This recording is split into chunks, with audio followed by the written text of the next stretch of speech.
Okay, it's after 7. Let's call the meeting to order. I can see by observation that we have a quorum here tonight. And we will begin, as we usually do, with the Pledge of Allegiance to the flag, led by Jeff Walker, Chairman of the Board of Selectmen.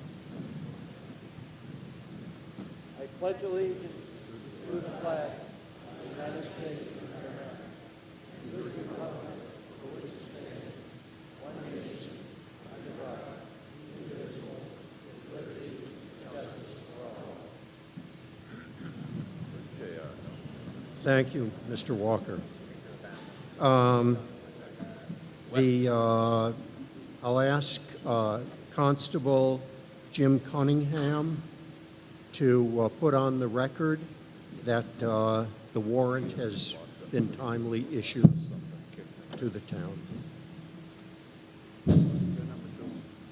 Pursuant to this warrant, I have notified the residents of the town eligible to go to that point. Thank you, Mr. Cunningham.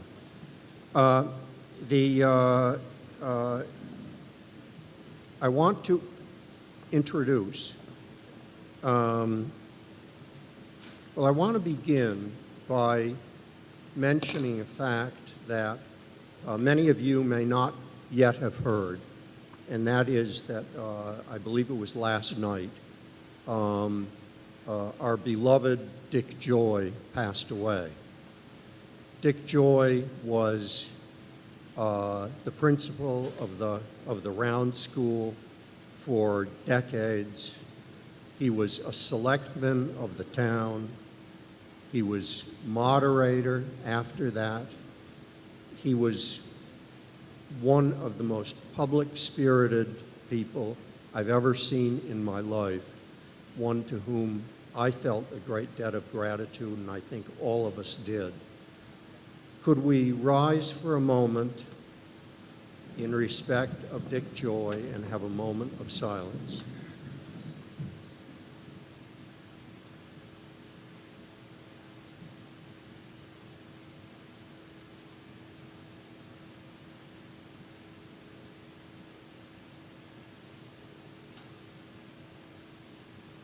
Thank you very much. Fortunately, we have our own people now who in the present day are working very hard on behalf of the town, putting in countless hours. I would like to recognize two groups, that is the Board of Selectmen, and after that the Finance Committee. On the Board of Selectmen, Chairman Jeff Walker, Chuck Baer, J.R. Colby, Alicia Greco, and Damon Jesperson. Could I ask you to rise so that everyone will know this is where your Board of Selectmen are.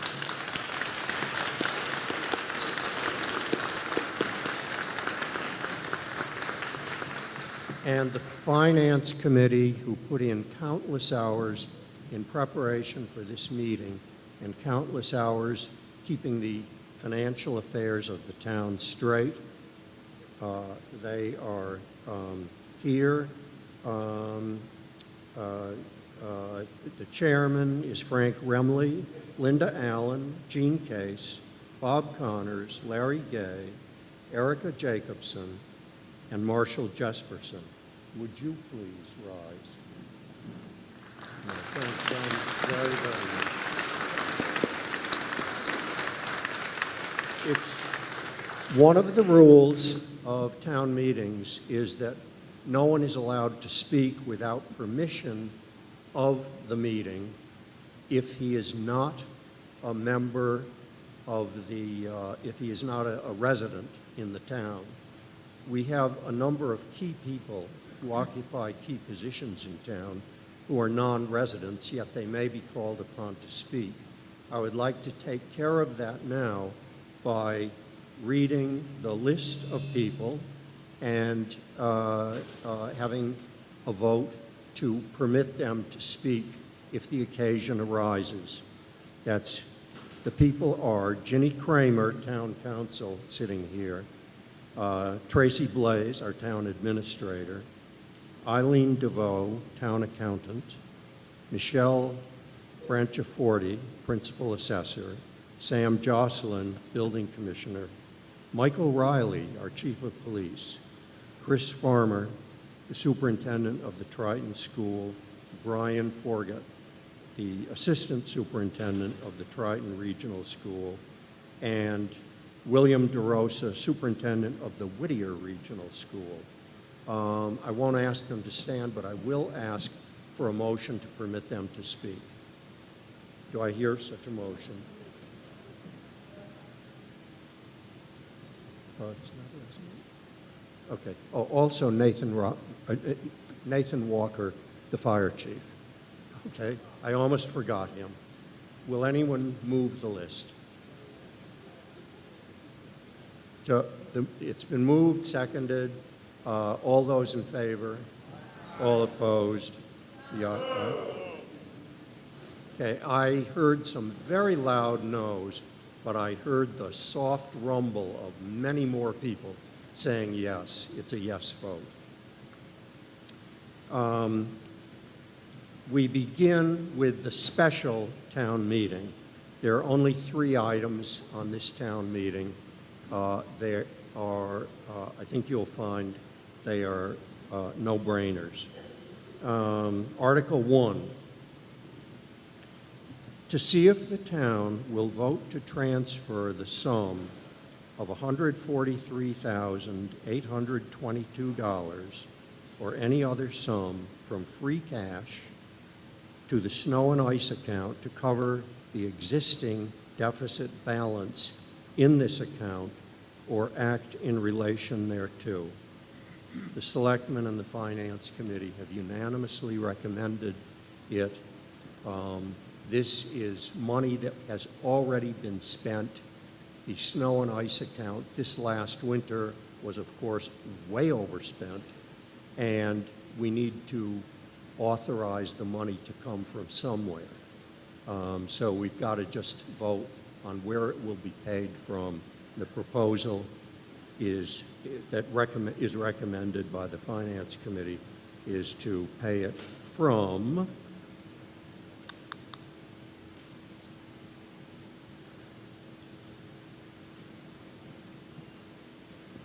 Erica? Free cash. Do you want to say anything on it?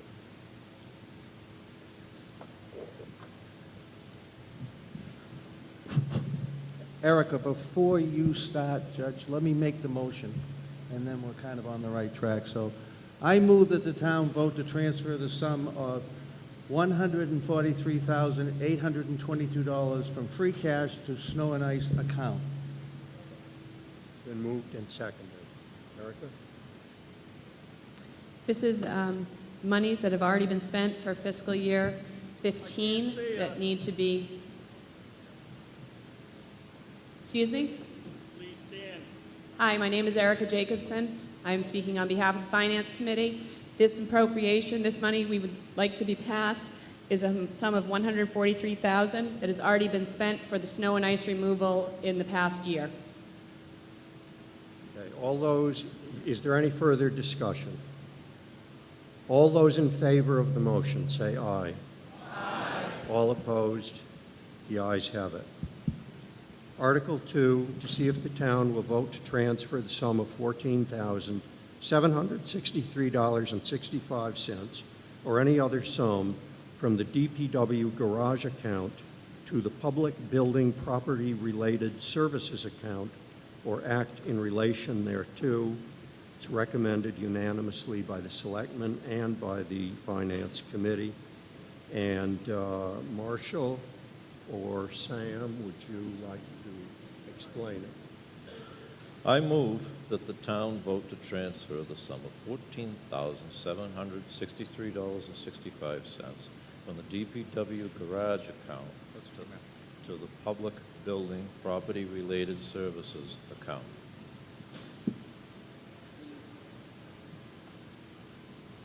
Okay.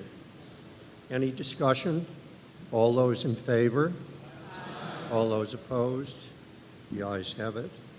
Article 3, to see if it's, I will let the moving person, Marshall Jesperson, will you make the This is motion? Damon Jesperson. I move that the Damon town Jesperson. vote to authorize the payment of the following fiscal year 2014 bill, said sum to be taken from free cash, Industrial Protection Services LLC, $41.90.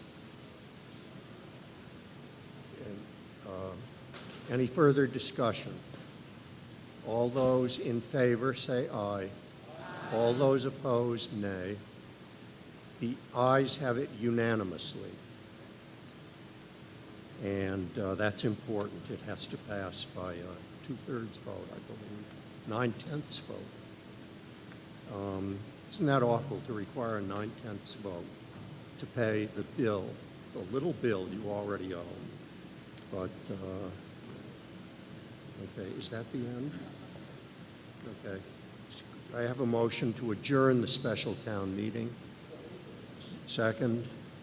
All those in favor? All opposed? The ayes have it. And we move now into the annual town meeting. Article 1 is to receive reports from the various groups.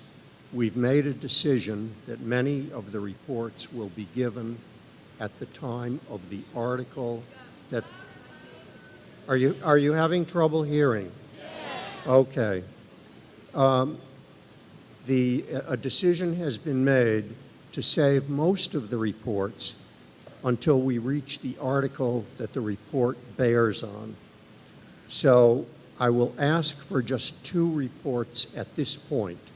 I will ask Erica Jacobson on behalf of the Finance Committee to describe to the town the fiscal status of the town as of today.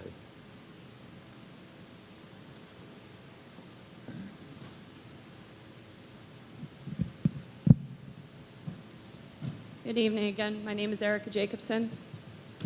I'm speaking on behalf of the Town Finance Committee. And we're going to hope this works. So, you've met the members of our Finance Committee. They were introduced at the beginning of the meeting this evening. To give a quick review of what the role of the Finance Committee is, we meet monthly or more frequently as needed to review all aspects of revenues and expenditures versus projections. We look for any red flags. We also review the impact of any significant contracts, address reserve fund requests for emergencies when expenditures need to be made mid-year. They come before the Finance Committee. We work closely with capital planning and other municipal boards, including the Municipal Building Committee and the Board of Selectmen, to help on the current and future budgets. And we also look through all of the financial information for the town.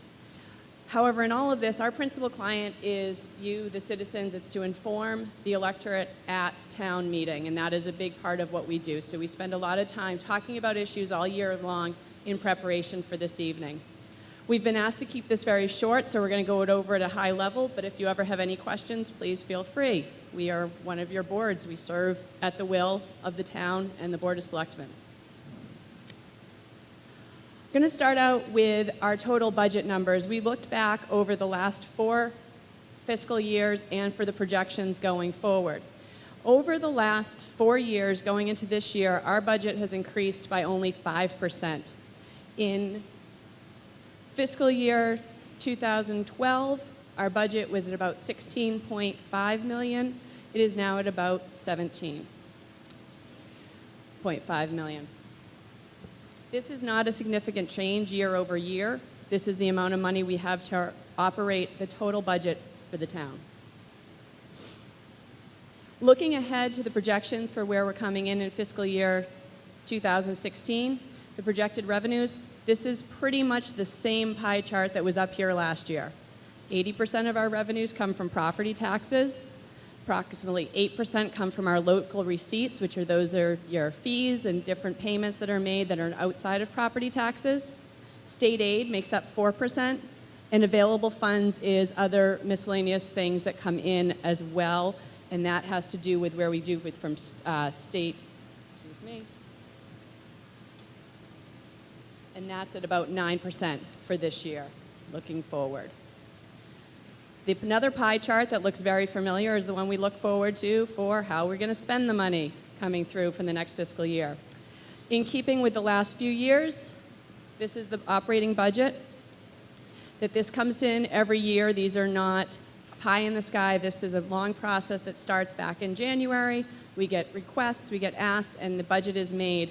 Tracy leads us through it. Leads all the departments through how this is getting done. And the education portion has been holding steady at about 55% of our operating budget. Even with changes within the Triton assessment this year, we also have increases in other areas, including our assessments with Whittier and the Essex Agricultural Regional School. Municipal departments make up approximately 30%, and that includes our public safety. All of your general government expenses fall into that area. Debt service has been decreasing over the past few years and is currently at, double check, numbers, making sure I am not misspeaking here. Our debt service is at 7% this year, and we're going to talk about that a little bit later here.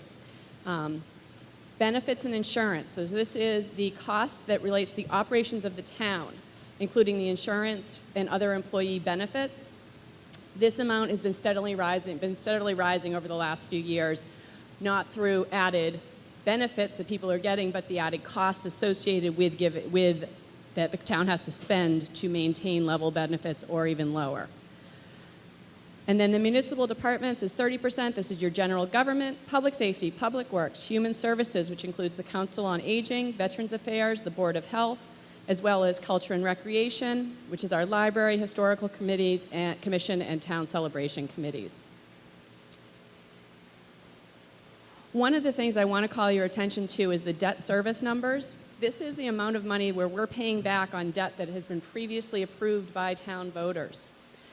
In 2012, the total amount of our budget that went to debt service was approximately $2.1 million.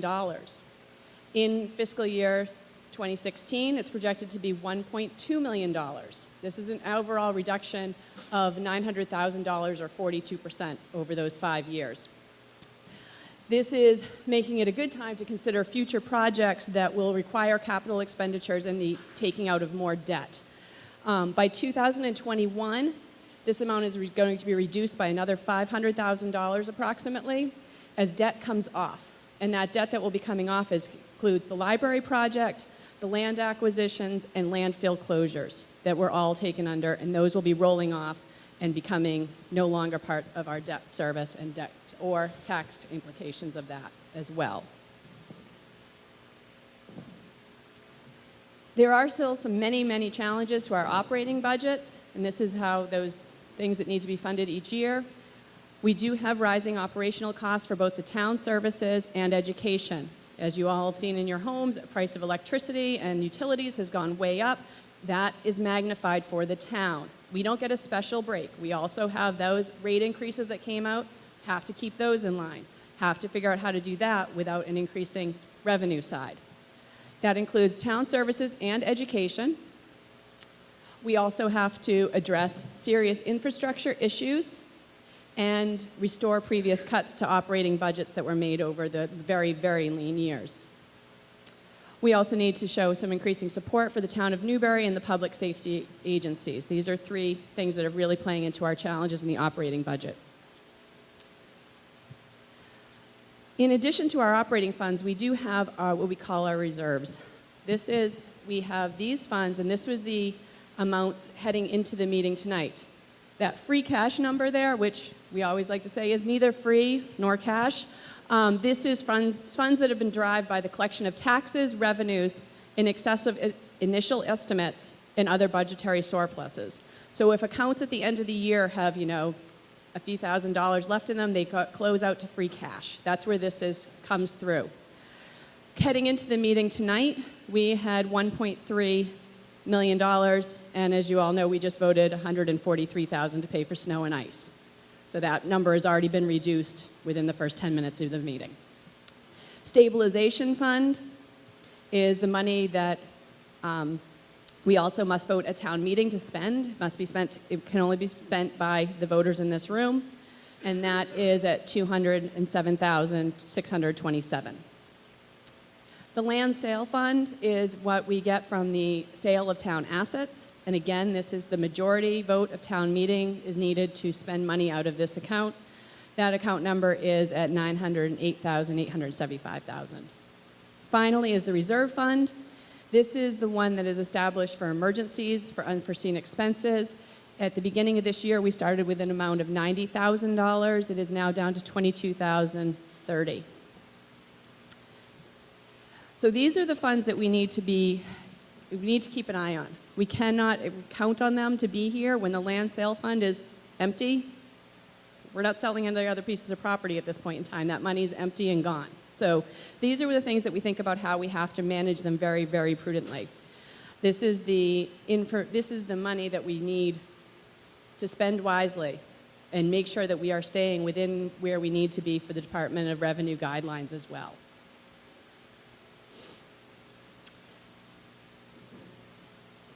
So in comparison to fiscal year 2010, so about 5 years ago, these balances for stabilization and free cash were less than $500,000. Being able to build up these reserves and have them move in a positive manner is showing that we are being managed prudently. We're no longer pulling down our reserves to pay for our operating expenses. However, we do have significant capital needs, and these are challenges that go beyond our operating budget. The first is our public safety facility. In a word, our conditions are absolutely deplorable, and a long-term plan to address this is needed. The other issues that we are facing is that our infrastructure, this is where the town voted last year to make significant improvements by starting the road improvement program, where everything was analyzed to set apart that, which roads to be fixed and when, and how to spend our Chapter 90 monies. The other assets of the town, the Newbury Elementary School, the building we're in tonight, is owned by the town, so they have responsibilities. We have to make sure we're looking ahead onto making sure that the building is going to be usable. So making roofs, making sure the outside exterior is good, so those get built into our capital plan. Also the library and the Grange Hall. And then also not up on the warrant tonight, but one that we do think is actually prudent for everyone to keep in mind is that the Triton Stadium is also a capital need to be addressed by the 3 communities that make up the Triton Regional School District. Tonight, we have a long packet of many financial articles. This is just a quick sampling. We're going to be looking at structural firefighter gear, field house at Manor Field, stabilization fund funding, boat ramp, town sewer connection, council on aging van, an ATV, and these are just a sampling. There's many more articles that we're going to be going through tonight. In anticipation of this, the Finance Committee and the Board of Selectmen has looked at each one of them, and in the booklet you received, there are our rationale and our votes for whether we approved, didn't approve, and what our vote splits were on those. So as we go through, please refer to that, but also this is a town meeting, questions and answers, the items are up for discussion, but please know that a lot of thought went into everything that we've seen here tonight. Thank you very much.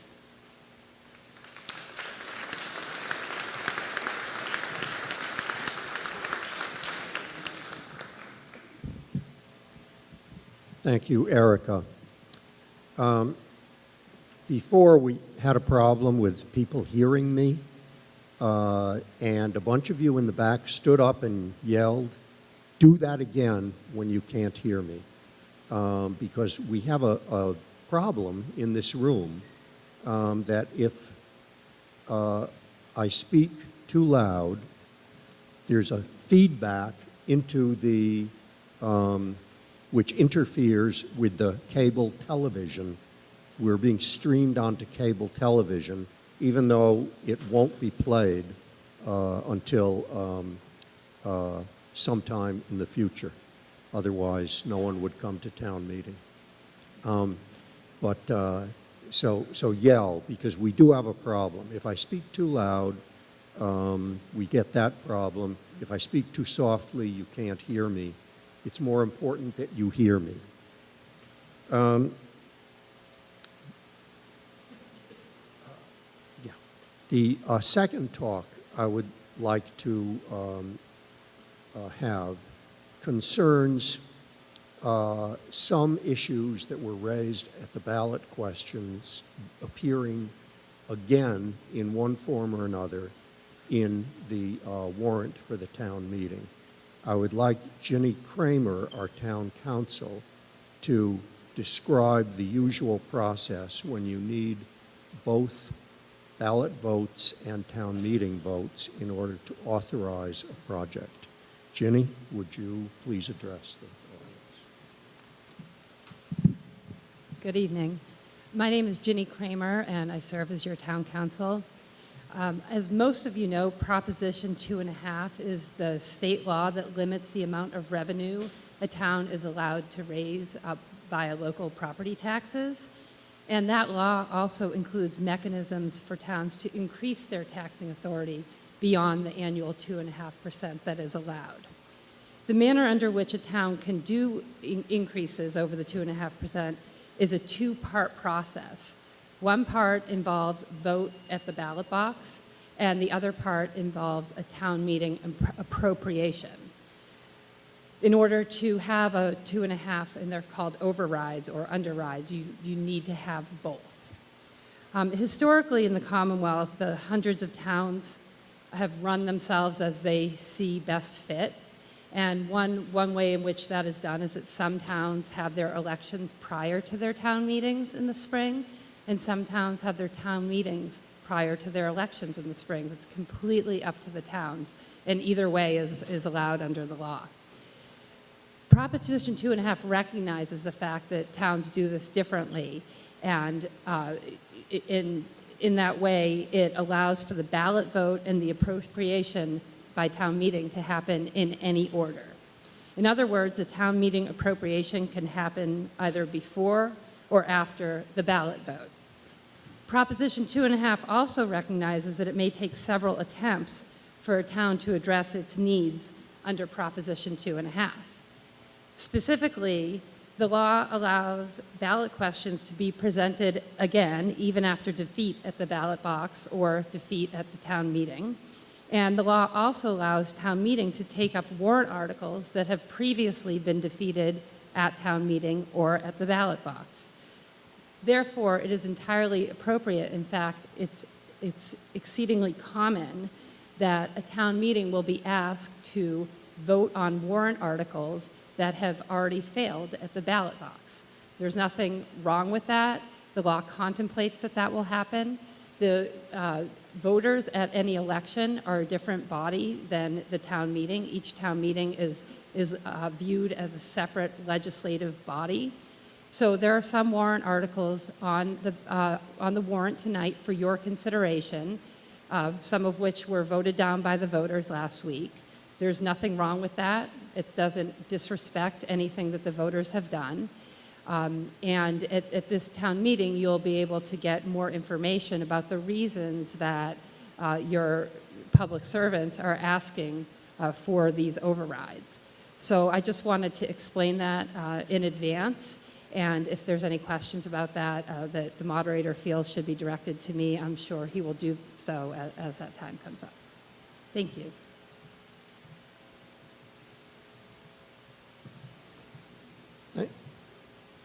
Yes.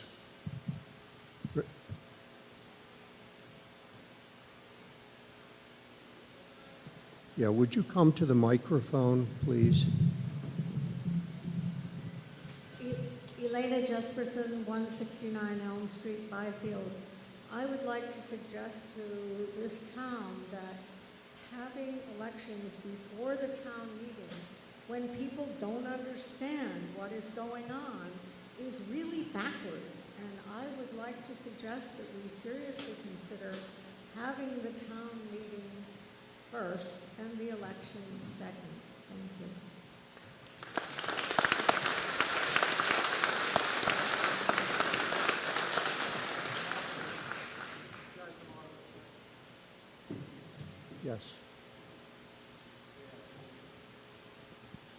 J.R. Colby, Board of Selectmen. It's come to my attention and the attention of the other selectmen in recent days that some citizens are uncomfortable with the order in which we do our process of ballot before town meeting. Last night we discussed it, and we're currently considering switching the order. And it's something that concerns me too. I think town meeting is a good chance to share information and then let the citizens make an informed vote. I feel like we're doing it a little bit backwards. My fellow selectmen have heard concerns from citizens, and I'd just like to tell you before we continue tonight that this is noticed. We hear you, and we're taking it into consideration. Thank you. I can say there's been a good deal of discussion in the last few days, and your point is very much appreciated, and people do agree with that and realize that the way we proceeded this year was a mistake. I'm sure something will be done to reverse the order by next year. Yes?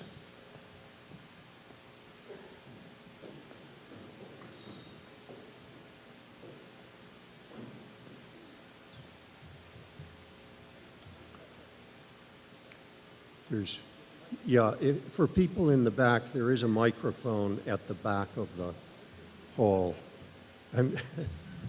Yes, my name is John Ashton. I'm at 2 Lund Street in Byfield, next to the library. And I'm confused. We had a vote at the ballot box, and some of the things were turned down. Now, if we have a vote tonight, and some of those things are voted in, which wins? Neither. So The votes, yeah, I think I can answer you. The votes are on 2 different subjects. In many cases, what is on tonight's ballot is an appropriation to spend some money. What was on the ballot was an override to finance that expenditure. That was voted down. Some of them have overrides on tonight, some do not. And you will see this. I'd suggest you raise the question as an item comes up, okay? Because we're Okay. pretty far away from those items. Okay. Let's get to the town budget right now in order to get the meeting underway. I just had a follow-up. My name is Richard Sullivan. I live at 7 Green Tree Lane, Byfield. The comment was, why do we have the elections when people don't understand the issue? And I think that presumes that the voters didn't understand the issue. It's quite possible we understood the issue and voted the way we wanted. So,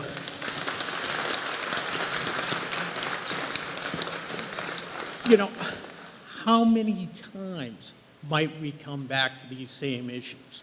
If, the town council votes to move something forward, will we have a second election? And then if that gets voted down, would we have a third election? Right, okay.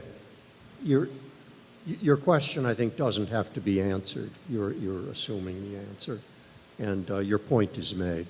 Okay, thank Now, you. I would like to return the meeting to the articles that are in the warrant. The article that we are about to take up is the town budget. We are going to follow a slightly different procedure from usual. We're going to hold off on making the motion for passage of the town budget until we go through our regular routine of going down the items. The reasons for doing that are parliamentary. It's better to figure out which items are going to be a problem before the motion is on the floor so that we know how to deal. Mr. Moderator, Yes. I move that the town vote to accept the reports of several town offices, boards, and committees as printed in the 2014 town report without ratification or authorization of any action. Okay. It- Is there a second to the motion? All in favor? All opposed? Okay, the reports are accepted. Now, okay, now, we're into Article 2. And you are used to the procedure where we run down each of the items that is included in the proposed town budget. And people have a right to say, hold, and we come back to that item later on when the motion is on the floor. At this point, the motion is not on the floor, but we're fleshing out where the holds will be. I don't know if you have a document in your hand which lists the items in the budget, but you might look at it, and if my voice trails off, you'll be able to read it. The first item is the moderator's salary and wages, $200. Moderator's expense, $50. Selectman's stipend, $25,000. Selectman's salary and wages, $45,000. Selectman's expenses, $3,200. Administration and finance salary and wages, $314,857. IT services, $26,000. Professional and technical services, $60,000. Tax, title, and foreclosure, $20,000. Okay, so far there are no holds. So we'll assume that when the time comes, those are approved. The administration and finance expenses, sir? Postage expense? Postage expense, I missed that.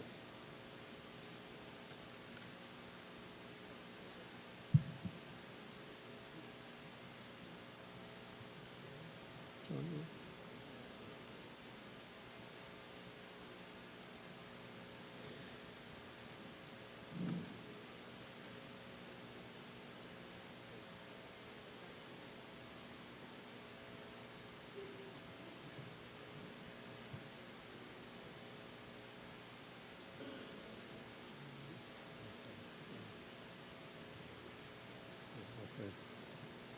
We're looking at different copies, but one of the next item is postage expenses, $15,000. Administration and finance expenses, $47,400. Finance committee salaries and wages, $1,500. Finance committee expenses, $425. Reserve fund, $100,000. Assessor's stipend, $8,500. Assessor's salary and wages, $105,117. Assessor's expenses, $41,300. Audit the town books, $25,000. Legal services, $75,000. Professional board expenses, $500. Personnel board expenses, $500. Town clerk salary and wages, $72,767. General code updates, $6,000. Town clerk expenses, $6,800. Town records preservation, $10,000. Town elections, $10,000. Registrars of voters' salary and wages, $750. Planning salary and wages, $71,370. Pictometry, MIMAP? What is that? It's a mapping software, I'm told. Okay. $9,776. Planning expenses, $5,725. Merrimack Valley Planning Commission dues, $2,316. Zoning board salaries and wages, $900. Zoning board expenses, $400. Utilities, $78,000. Building repairs, maintenance, and improvements, $80,000. Property-related services, $44,000. Town reports, $250. Insurance expenses, $133,661. Police salaries and wages, $1,167,900. Thank you for catching me. Police expenses, $163,200. Emergency management expense, $10,000. Police capital outlay, $36,000. Shellfish salary and wages, $40,000. Shellfish expenses, $2,500. Fire protection salary and wages, $350,000. Call fire wages, $110,000. Fire training wages, $20,000. Fire company lease payments, $160,000. Fire expenses, $10,000. Fire insurance premiums, $25,000. Inspector's salary and wages, $25,000. $215,533. Inspector's vehicle allowance, $7,200. Stormwater management, $5,000.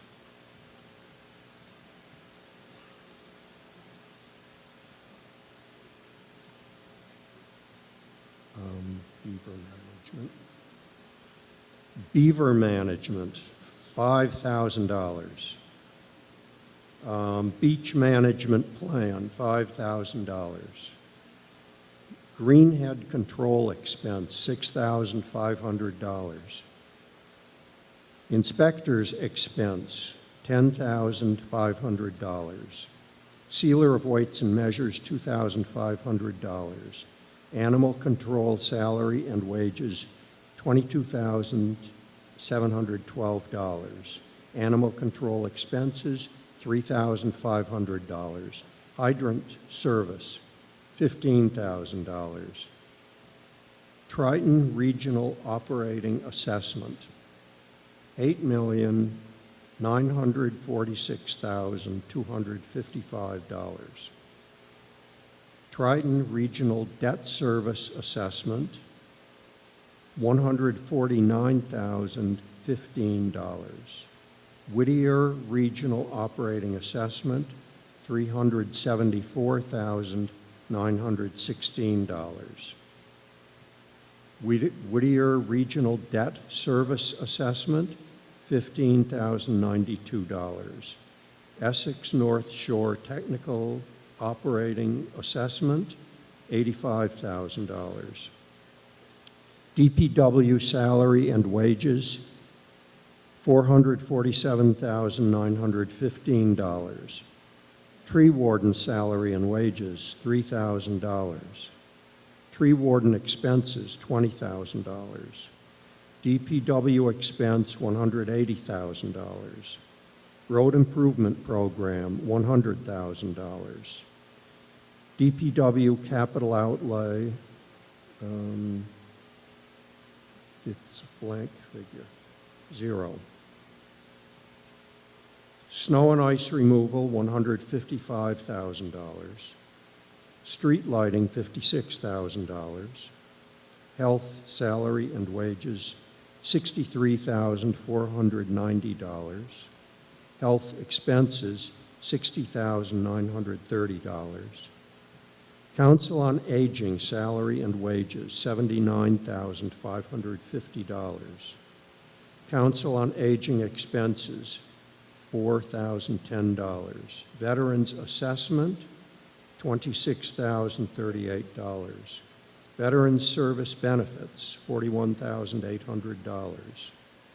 Library salary and wages, $173,160. Library expenses, $68,000. Historical Committee expenses, $1,150. Memorial Day celebration, $750. Debt service bonding costs, nothing, zero. Debt service principal, $1,032,506. Debt service interest, $178,477.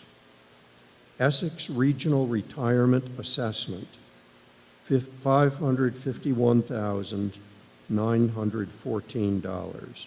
Unemployment expense, $10,000. Health insurance expense, $748,600. Dental insurance expense, $32,885. Life insurance expense, $1,300. Medicare expense, $43,000. The total written is $17,489,572. And I believe there's an explanation of why that figure is higher than Mr. Moderator, the figure that will be in the motion. I will make a motion that the town raise and appropriate the sum of $16,871,131 and take from the Special Assessment Fund the sum of $618,441 to fund the operation of the town in the fiscal year of 2016. That explains the difference in the figures. Second, all those in favor of Article 2, say aye. All opposed? The ayes have it. Article 3.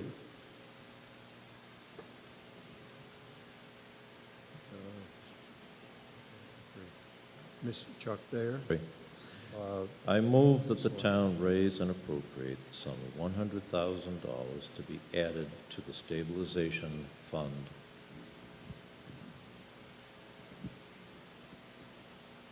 It's moved, the article is moved and seconded. Is there any discussion? All those in favor? All opposed? The ayes have it. It requires a two-thirds vote.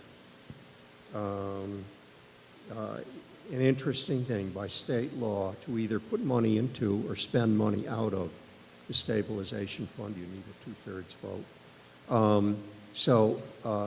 Let's hear a good, strong vote.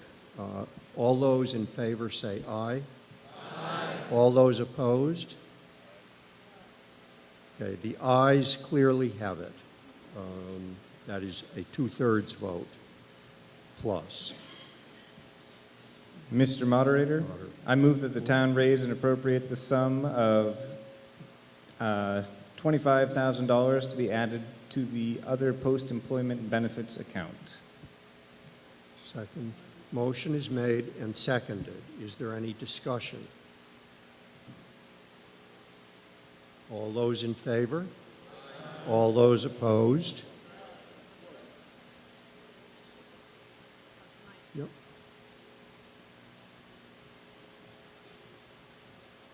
Christopher Christuck, 63 Sunset Drive. Not looking to spend any more money, but it seems like our unfunded liability is great, and we appropriate only a small amount every year. Can someone from the Finance Committee explain what the ramifications down the road will be?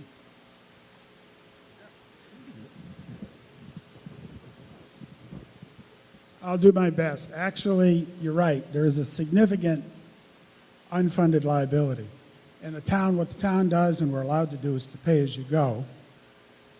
It is to our advantage to add some money each year to this trust fund because it shows a sign of good faith on the part of the town to move towards that end, albeit very small.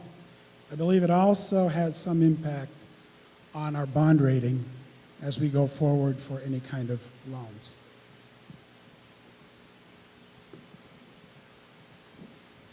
Thank you, Mr. Case. Does that answer your question? Any discussion? All those in favor? All those opposed? The ayes have it, and Article 3 passes by, Article 4 passes. Mr. and Moderator? Majority vote. Selectman Greco. Mr. Moderator, I move that no action be taken on Article 5. Motion to move no action is made and seconded. Is there any discussion?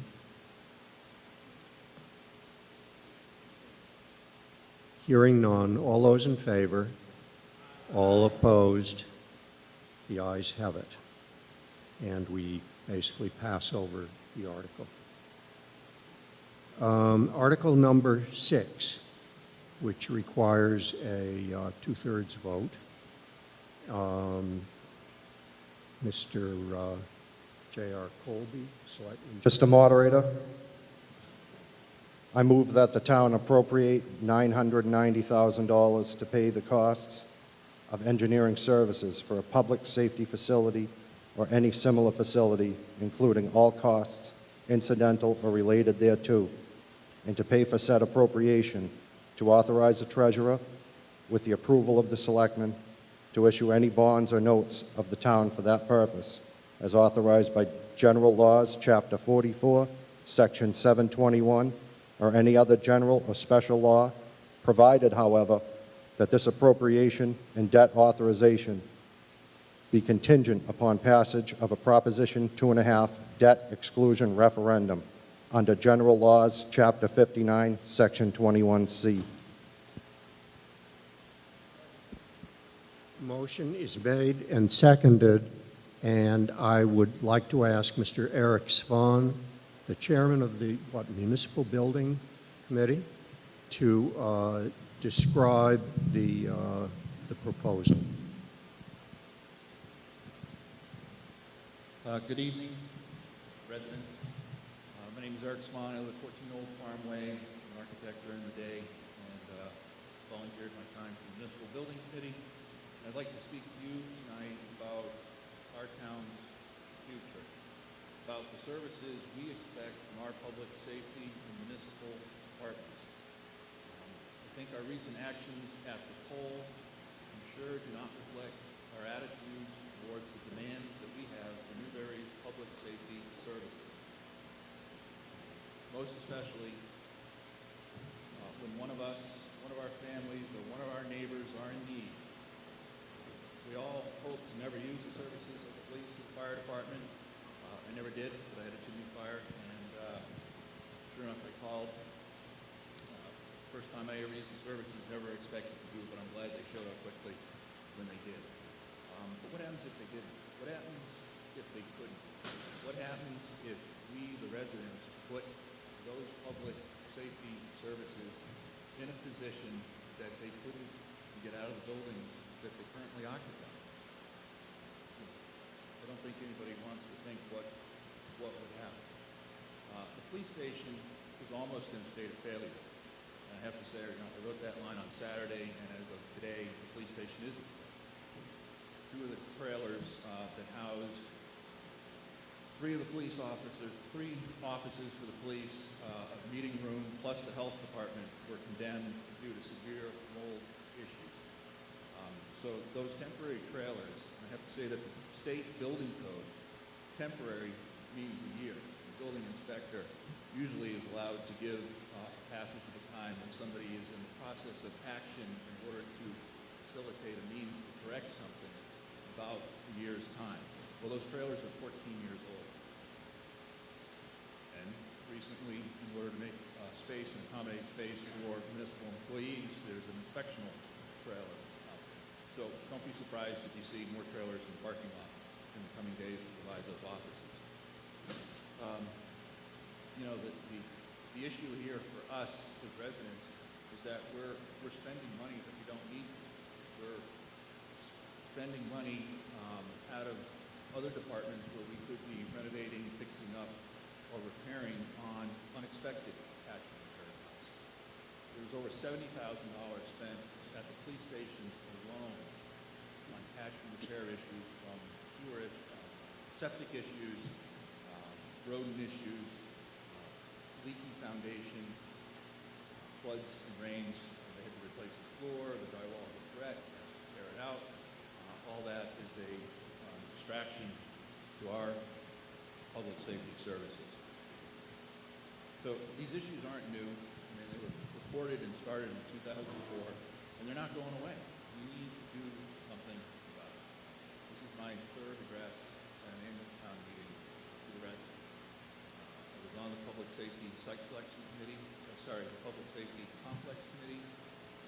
Now, for over more than a year, been on the Municipal Building Committee. We sent every one of you a mailer on a project proposal in your census letter. And I have to say I'm a little surprised and sad that nobody's reached out to call me or sending me actually a project list of projects. I thank you for that. We've worked hard to come up with a proposed project that combines the police station and adjacent Newbury Fire Station. And why a combined facility? The shared spaces, the front entry, reception, restrooms, meeting rooms, mechanical rooms, storage rooms, janitor's rooms can save us over $500,000 in a combined facility where we would have to double costs. Not alone the double site costs, develop a separate police station here and then a separate fire station there. So we had about 25 meetings I've attended or presented at least 5 times at joint meetings between Board of Selectmen, Finance Committee, Planning Committee, and Capital Planning Committee. We're not just making this up, and this isn't just a new proposal that just hit the warrant yesterday. We're in the middle, probably in step 4 of the 6-step process. So if you have issues, if you'd like to understand the project, please. My name and everyone's on the Municipal Building Committee's name is on the town website, the departments and committees, and the Municipal Building Committee that went out in the flyer that was sent to you. I know what we're proposing is to resolve the most facility issues, providing a long-term solution that will provide the most economical value to the town. And we can show you data and information on comparison towns that have similar size population, similar size police stations, and what those costs were over the last several years. So I'd like to now ask that the fire chief come up and present the issues at the fire station, and then I'd like to ask the police chief to present the issues. And one of the things, when I say in a state of failure, I don't expect you to believe me standing here tonight that when the vote is to appropriate money that you would believe me, but if you haven't been to the police station, go to the police station and ask yourself, would I work here for even a day or even an hour in those conditions? Go, it's your police station, go see it. Thank you.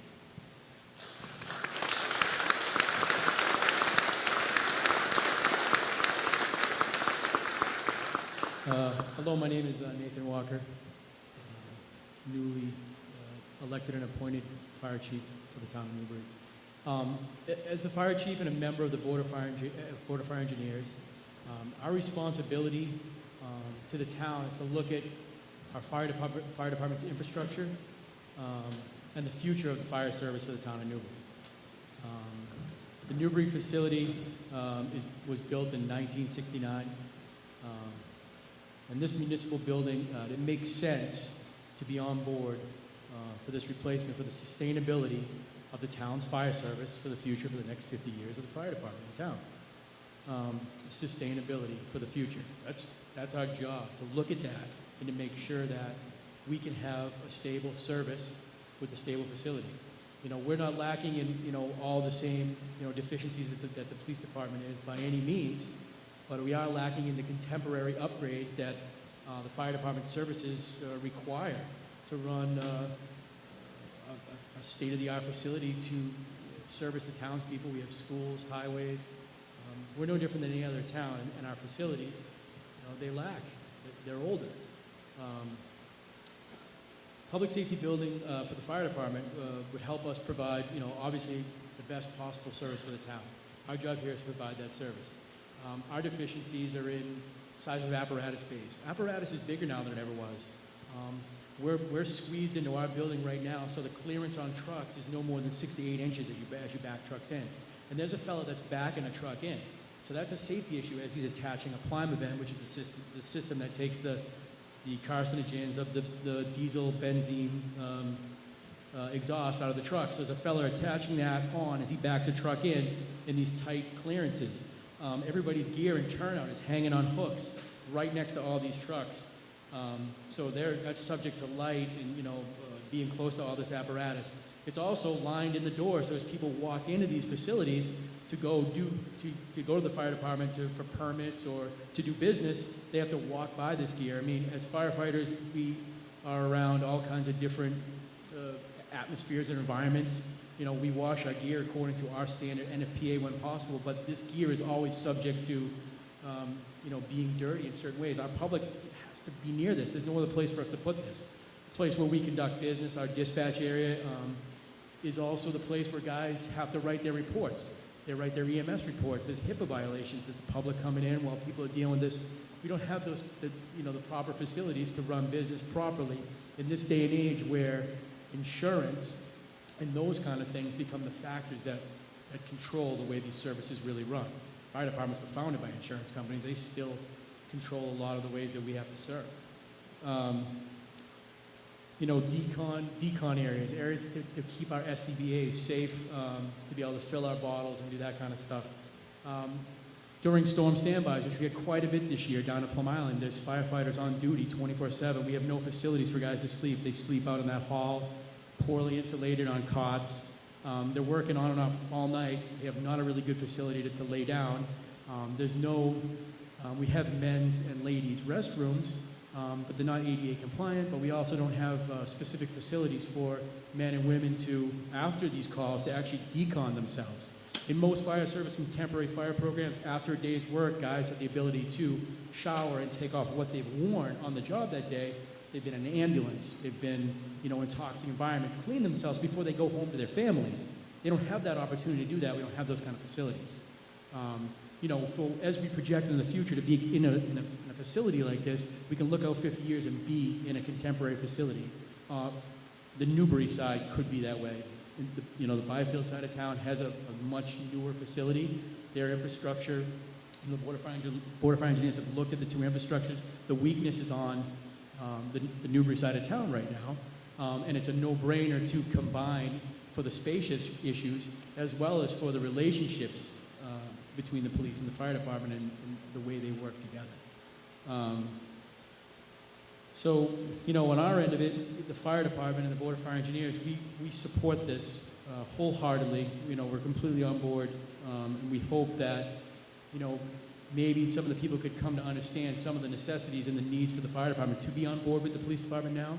I mean, I could go on, you know, list them out long. We have certain deficiencies with, you know, asbestos, you know, under floors, tile floors, leaky ceilings, you know, all similar infrastructure issues that the police department has that way, but the fire department Newbury's been able to sustain. This is a great opportunity for the Newbury Fire Department to, as a whole, the Newbury Fire Department to have a future, a great future for 50 years. So I hope you please consider the vote for this tonight. So.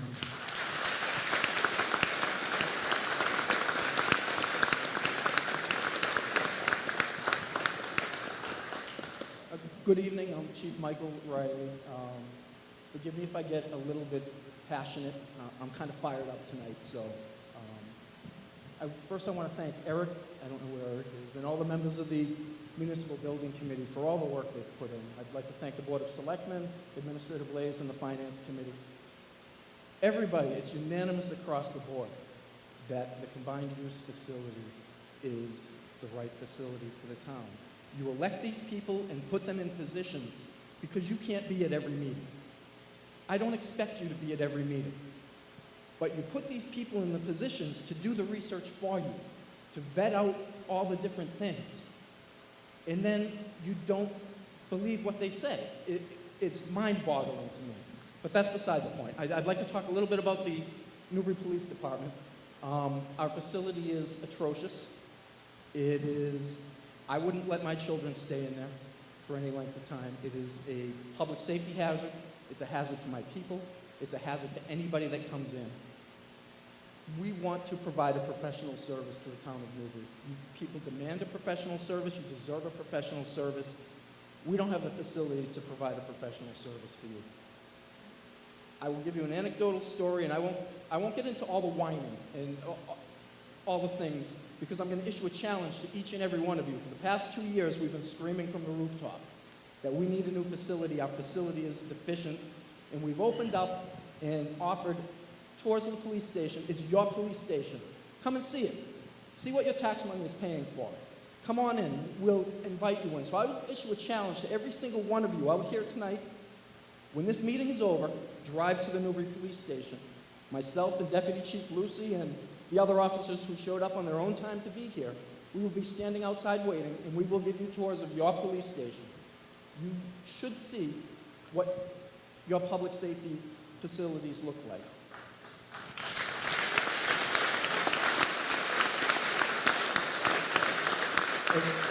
Thank you. As far as the building itself goes, we've had mold infestation. I've had officers out sick with mold and lung problems. Fecal matter, people being bitten by biting flies, and they've had allergic reactions to fecal matter, been out sick with that. My first week as chief was in 2006, May of 2006, and I got sworn in, and then the Mother's Day floods came within a day or two. And at our police station, the flooding was so bad, the septic tank failed, and all the septic water and everything leached into the police station. The water was flowing in the police station so badly that we had to sandbag a channel right down the hallway of the police station from the back of the building and open the front doors and let it channel out. And that wasn't solving the problem. So my first executive order as a police chief was to order my deputy chief to drive to the highway barn and get a jackhammer. And we jackhammered a hole in the floor, and that all the water leached under the building. That solved the flooding, but as soon as it dried up, the rodent and the insect infestation came, and the noxious gases came. So it is a deplorable situation. There is no space. I won't get into all the technical things, but it's a safety hazard. We bring prisoners in through a glass door in the front, through the public front lobby, that it's a privacy issue. People are innocent until proven guilty. Sometimes good people have a bad night. They don't want everybody playing softball on the green and everyone at the butchery and in town hall seeing that they had a bad night. There is such a privacy issue there. It's glass doors, it's non-compliant, but anything to do with a police station, it's atrocious. And it's not if somebody's going to get hurt, it's when. And I've been saying this for years now. Somebody is going to get hurt, whether it be one of my officers, or a citizen, or somebody in our custody. Our cell block fails state inspection every year, so I do not hold people in our cell block. I have a standing order. We will not hold prisoners in our cell block unless I hire somebody out on overtime to sit and watch that prisoner and babysit. Or we hire somebody out to drive that prisoner down to Middleton House of Correction. That's our cell block. We are just throwing good money into bad. It's horrifying. So I'll stop my whining now because it's a long meeting. But I want to issue that challenge to each and every one of you after this meeting, and I know it's going to be a long meeting, so after this meeting, please come by the police station. I would love to show you what you guys are paying for. Thank you. Mr. Moderator? Mr. Moderator? Mr. Moderator? Yes. May I address the audience briefly? Yes. Selectman Colby. I'd like to speak on this briefly. Dan, please. J.R. Colby, Board of Selectmen. I'd like to speak on this just briefly. I was a steps guy. When I get elected, I firmly believe that we could do this cheaper and better in stages. As I met with the Municipal Building Committee, I met with individuals, police officers, our town planner, volunteers that are involved. I was ready to shoot this thing full of holes. But as I did my research, attended meetings, and met with people, one thing kept ringing clear.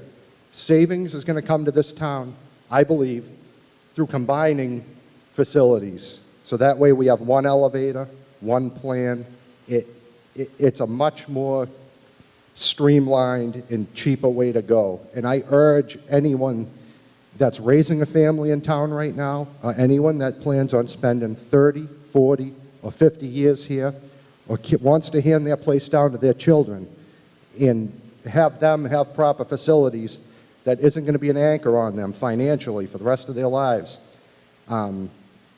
This is a good plan. I had a hard time kicking any holes in it. I'm a very critical person, and I invite anyone to speak to myself, the selectmen, Eric, Martha, our town planner.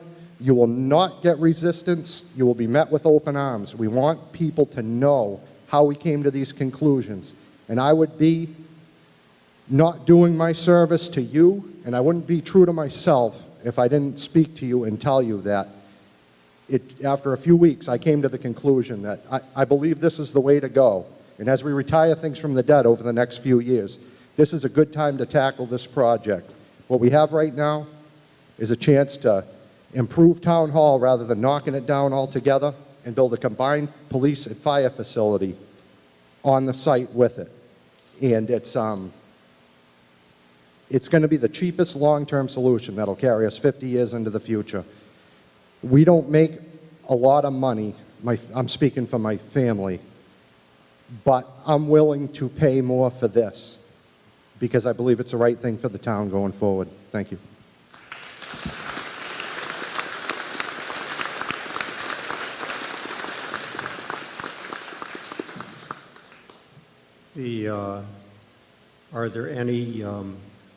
Is there any further discussion on the article? Mr. Thurlow.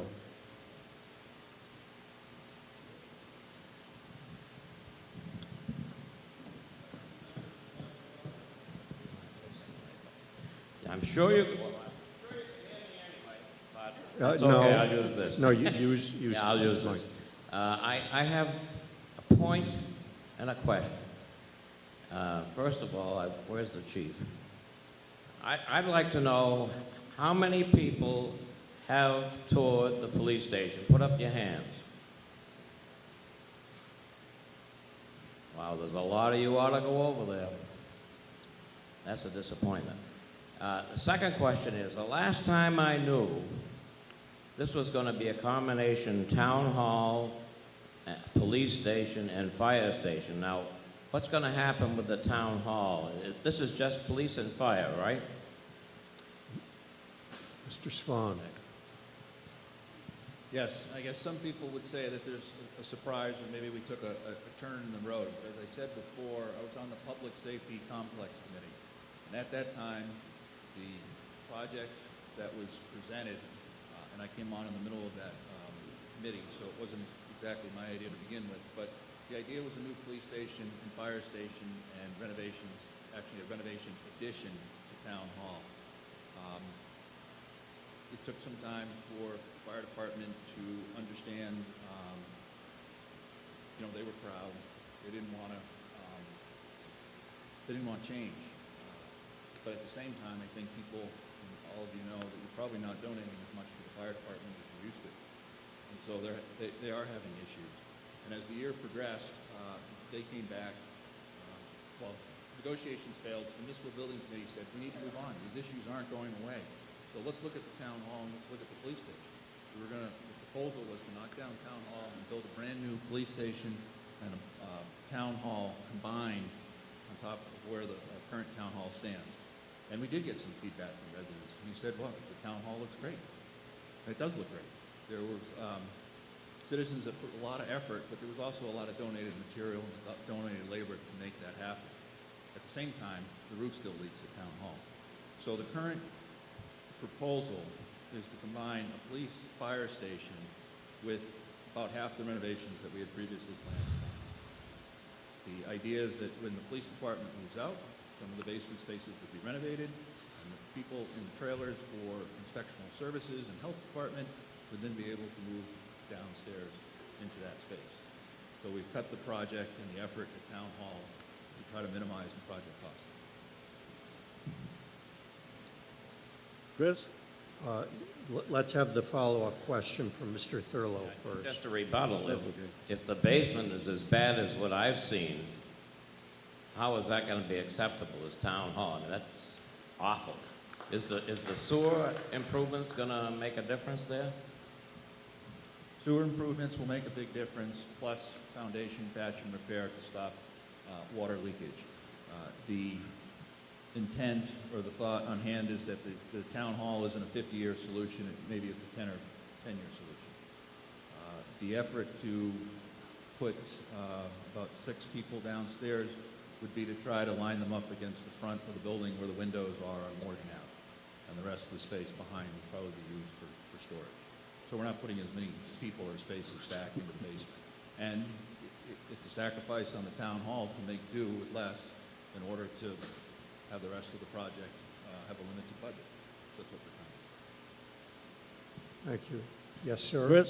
Chris, Dick Purinton from Byfield. No one would deny that the police station is a horrible mess and the fire department definitely needs a new building, but $900,000 would certainly clean it up. But I just don't understand I'd love an explanation of the $900,000 planning. There must be many towns in Massachusetts who have built fire and police stations combined, and you could just go look at one of those and do the same thing and add a few things of your own. But could someone explain a breakdown the $900,000? That seems like a wild and crazy figure to me just for planning. Mr. Swan.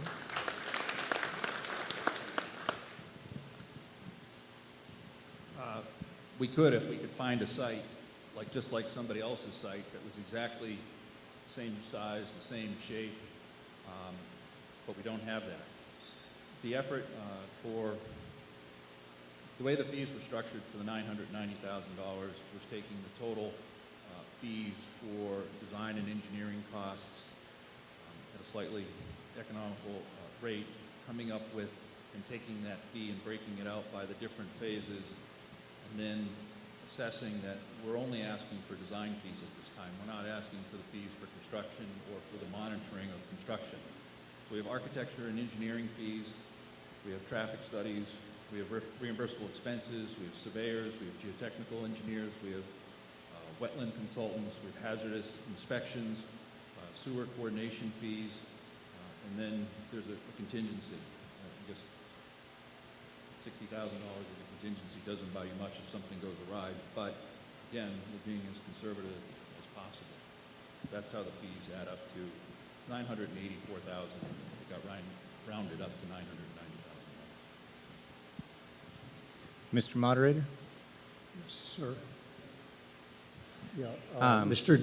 Jesperson, Selectman Jesperson. So I'm the Selectman's liaison to the Municipal Building Committee. I've served since I became a Selectman, and I'd like to speak to some of the expense-related concerns that people have with this project. I think we all fail to remember sometimes that the police and fire are first responders. If some of our officers are driving to Middleton with someone who is dangerous and out of control, it means that for 2 hours, we don't have them. Which means that if you have an emergency, if a child falls and hurts themselves very badly, a spouse has a heart attack, or a parent, that means you're waiting. If the officer on patrol is out in Plum Island and you're in Byfield, it's 22 minutes from end to end of our town. I don't think anyone would say that $400 or $4,000 or $40,000 a year, depending on your assessment, is worth 20 minutes waiting for your first responders to show up. We're making it harder and harder for our services to provide the service that they so desperately want to serve us with. So I want you all to think about that expense. Which member of your family isn't worth the tax increase? Which one are you going to give up?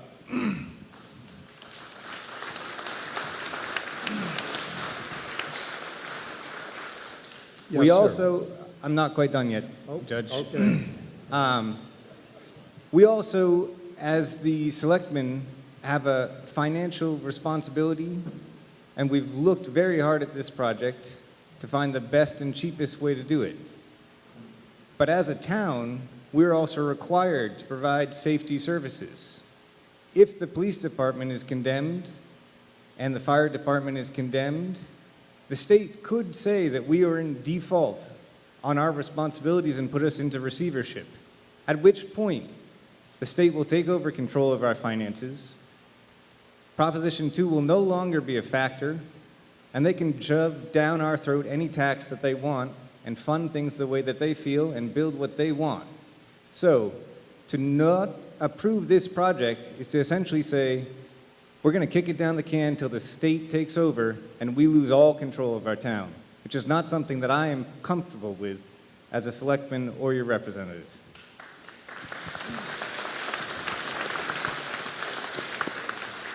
Yes, sir, down at the back at the microphone. Yep, Mark If Hume. if you want to be heard, go to the microphone, please. Mark Hume, 201 High Road. While we're talking about finances and money, is there any sort of estimate? I know it has to go out for bid once you get your plan out there, but are there any estimates on what the final cost would be for construction and a time frame for the project? Thank you. So the current project budget is $11,625,837. Building a 20,000 square foot combined police and fire station and making 2,475 square feet of renovations to the town hall. In terms of presenting that number, there's about $2,171,397 for non-construction or soft costs, which if you do the math, is probably just a little light for a project that's this size on percentage basis. So we've been, we've worked hard to take a look at those costs and get those down. The amount that we're asking for, the $990,000, basically gets financed first with a 5-year term in order to do the project.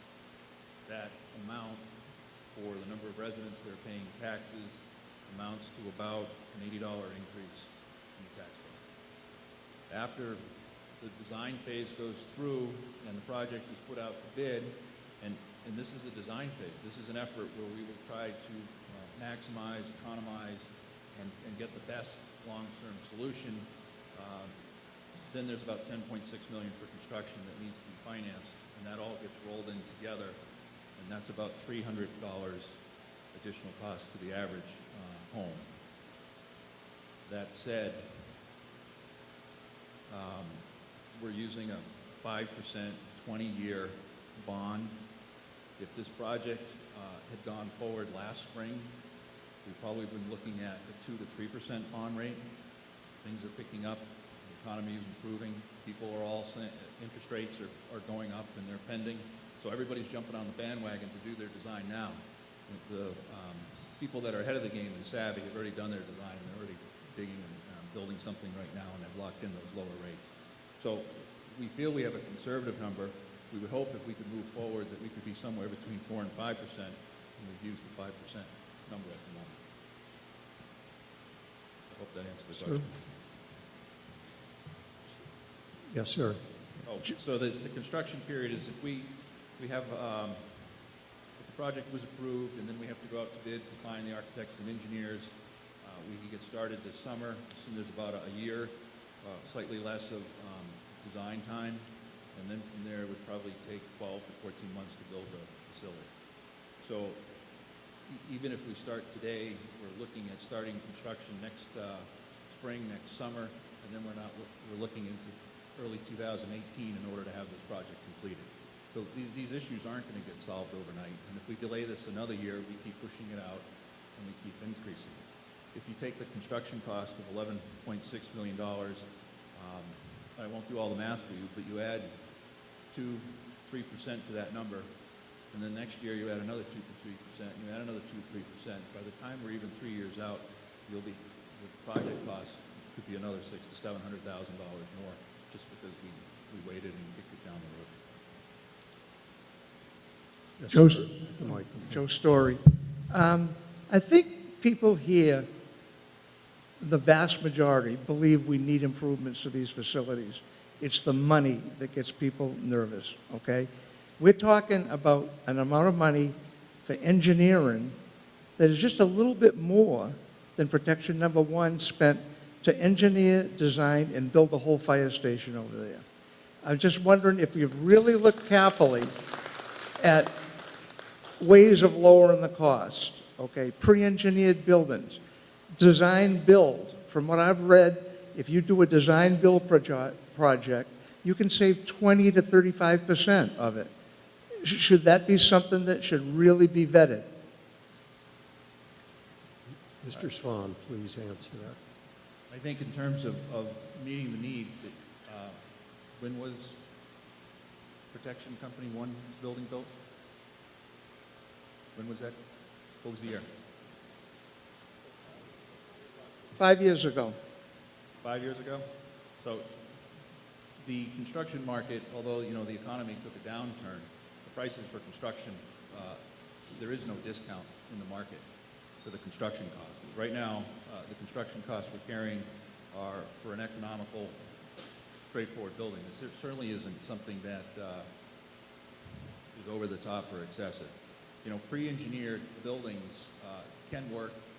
You can go down and look at Rowley's pre-engineered fire station that they had planned to build modestly and then add a second story to it. Well, they're 12 years down the road, and they found that planning and that thoughtfulness and what they saved, they can't do what they intended to do, and you know, they're now looking at a new facility, scrapping those ideas that they had previously. So they didn't really save any money in the long run.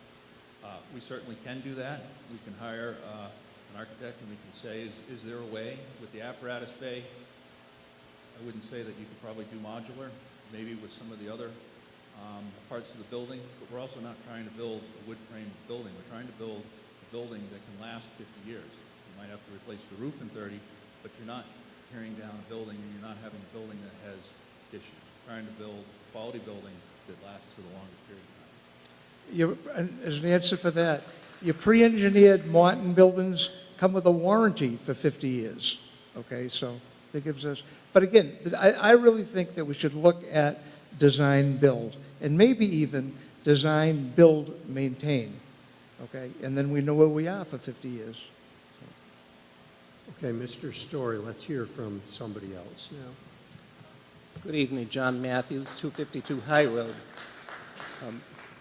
I understand that the vote tonight is regarding $990,000 for design and engineering of a building, which is a total of $11 million estimated for the entire project. So I want to look forward a little bit. If we approve the 990, that has to go to another ballot question at some point to be approved. But what we're really voting on tonight is $11 million. We're not voting on 990. If you pass the 990, you're going to have all the drawings you need and all the engineering to build the project. So we're going to be back here at Town Hall and back at the ballot box for debt exclusion or override for another $10 million in a year or two, right? Right. So wouldn't it be smart to vote on the whole $11 million? What if we spend $1 million on plans and we come back in a year or two and it goes to the ballot and it gets shot down? Well, I think that question is up for the people. Do you want to waste your money and you know, that's the problem with the whole procedure around here, is we've heard threats tonight, we've heard belittlement of the voters who voted. 1,800 voters 2 weeks ago. That was a big turnout. And if you have a special election, I doubt 1,800 voters are going to turn out. And that's the problem. The problem is we've got to look at the whole expenditure. We've got to know what the $11 million means on our taxes. You said $300 a year. $300 a year, right? Correct. You said $300. But I think we need to take a very big picture here. This is a lot of money to spend. There may be other ways to do it. Thank you. Well,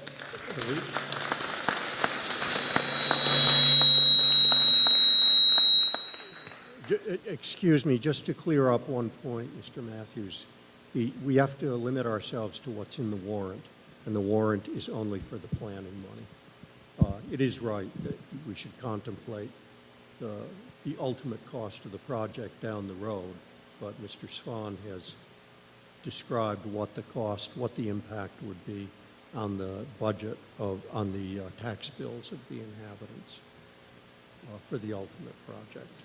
It's been identified since 2004 that it's a top priority in the town, and it's taken just this long for people to show up and have comments of yours. You know, I've put a lot of effort into producing plans and going through a cost budget and trying to organize it in a way to be the most economical. The thought is if we do the design fees and you just don't bite off on the 11.6, that we can do an even better job, and maybe we can get that down to 11.5 or even 11. I mean, that's the hope here. Okay. If you're not sure of the whole project, you know, you need to show up at the meetings. You need to have some interest. You can't just show up here and say no and then expect something else to happen. Okay, could we hear, yes, at the microphone? Peter Erickson, 48 Northern Boulevard. I am not here to say no. We've heard from the police chief. We've heard from the fire chief. We've heard from the selectmen. I do not question the need for a new facility. The vote tonight is for $990,000. There have been a couple questions about total project cost versus construction cost, and I have not heard a clear answer on that. If I derive the $11,625,000 and change and deduct from that approximately $2 million in soft costs, which I believe the architect has quoted, we end up with a construction cost of about $9.5 million. $990,000 is approximately 10% of that. My question is, what do we get for that? What do we have at the end of that process? Based upon my experience as an architect and owner's project manager for public buildings, 10% should get the town of Newbury, studies, schematic design, design development, working drawings, bid, and even construction administration for 10%. If that's not what $990,000 buys for a project of this size, what does it buy? It does buy that. It does not, in my calculations, and maybe that's the conservative part of my estimate, buy the construction administration portion of the architectural and engineering fees. But the process is with public money that we need to go out to bid, and so it is an open bid. It's not an assigned selection amount at the moment. I'm sorry, I just think maybe I didn't state my question clearly enough, because the warrant says engineering services. The amount, as I understand it, should be engineering plus design plus the bid process plus construction administration on the part of the architects and engineers. In other words, does this amount get the town of Newbury entirely through the process, through the end of construction, or is this just an upfront study? This gets us up through a bid, so we have a actual number to construct the facility that the people can vote on. Thank you. Okay, next, at the microphone. My name is Michelle Britt Thompson, and I live over at 3A Black Duck Circle in Newbury. And I just want to say that this is my first meeting in a long time, and I'm absolutely mortified that as a citizen that our firefighters and our police officers are working in such conditions. And I wanted to thank them for their service and for continuing to come to work every day in such deplorable, embarrassing, and probably humiliating conditions. So I wanted to thank you for your service, and I wanted to thank you, Mr. Swan, for your service as well. And whatever it costs, sign me up. Okay. Yes, sir, you've had your hand raised. and I'll have one more comment after that. Are you waiting to be heard down at the back? Okay. You'll be after this person. Thank you. I'm Mark Fleckman, 28 Riverview Drive in Old Town. I too want to thank both of the chiefs for their passion and for their service, as well as every one of the committees and boards in the town that have spent countless number of hours researching the project. With all due respect to the gentleman who suggested that the voters have been belittled tonight, I couldn't disagree more. This is your government in service. This is your democracy in action. Everybody has an opportunity to say their piece, and I'm going to say mine. In this town for 40 years, kids graduated from the school and from Triton. And one of the things I've always loved about living in Newbury is that people quietly go about their way, generally minding their own business, and rarely wearing their politics on their sleeve. I'm one of those people. So it's difficult for me tonight to get up in front of folks and ask them to consider changing their vote if they said no at the polls. But that's what I'm asking you to do. Our police deserve this new facility. Our fire volunteers, most of them, deserve this new facility.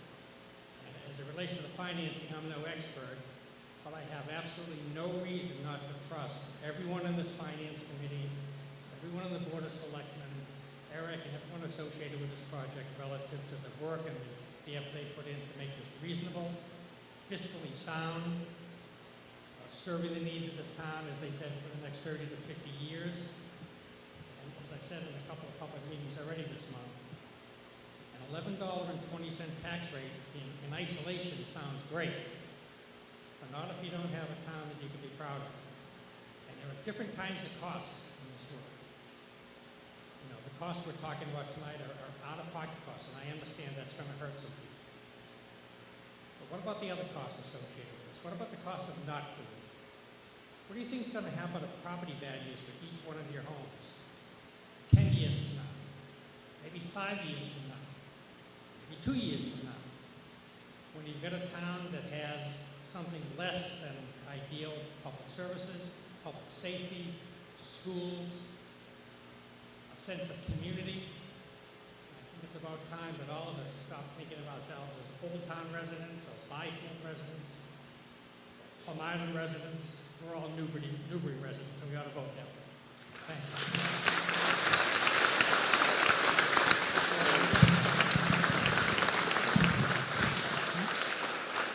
Mr. Mangian, down at the back. This will be the last comment. I'm One more after it? No, was Okay. a point of It's order. It's getting late, and, wait a minute, I haven't ruled yet. I'm trying to move it along. It's getting quite late. I realize this is an extremely important article, probably the most important thing you'll vote on tonight. So I've given a lot of leeway. We've spent a lot of time discussing it. So let's hear, yes, I will accept one more after Mr. Manager. Let me start with a point of order, Mr. Moderator. I believe Yes. that at a public meeting, people can speak until they're done speaking, and I would ask the attorney to perhaps rule that other people can continue to speak as long as they need to speak. Yeah, I will That's the point of rule. order. I think I understand my role as moderator, and one of my functions is to make sure that the discussion does not get repetitive. Now, let's hear what you have to say, and if it's repetitive, I'll rule you out of order and ask for the next comment. I'm not sure you ruled on my point of order, sir. Yes, I denied it. Interesting. Well, let's start with, when people went to the polls, I'll just note that 60%, moderator identified me as Mr. Mangin. I'm Steve Mangin on 14th Street. One fact out there is that about 1,800 people went to the polls and 60% of them said no, and I think we should keep that in mind. But more on point, right now we're talking about building a facility on land that the town does not own. There's no purchase and sale for the property. There are no contingencies to ensure that the price that has been discussed will be the price. Nothing's been talked about the quality of the land and groundwater underlying the facility. There could be significant 21E, that is hazardous waste concerns on the property, and none of these have been talked about. But we're talking about spending $1 million for a design on a piece of property that the town does not own. To me, that is crazy. Now, that said, we definitely need a better facility. I think we can all agree with that part of it, but I'm not sure that the project is ripe for a vote at this time, given that we don't even own the piece of property. Okay, Mr. Manchin, I think the point about not owning the property deserves a response. And Mr. Spahn, would you, or Tracy, respond to it? Call on the town administrator, Tracy Blaze. As of a couple of weeks ago, we have come to terms. We have an agreement. We do not have an executed purchase and sale agreement, but we do have an agreement with the fire company to purchase the property for $440,000. It has some contingencies, obviously approval of the project moving forward. The issue regarding 21E, I understand the phase 1 had been completed and there were no issues identified.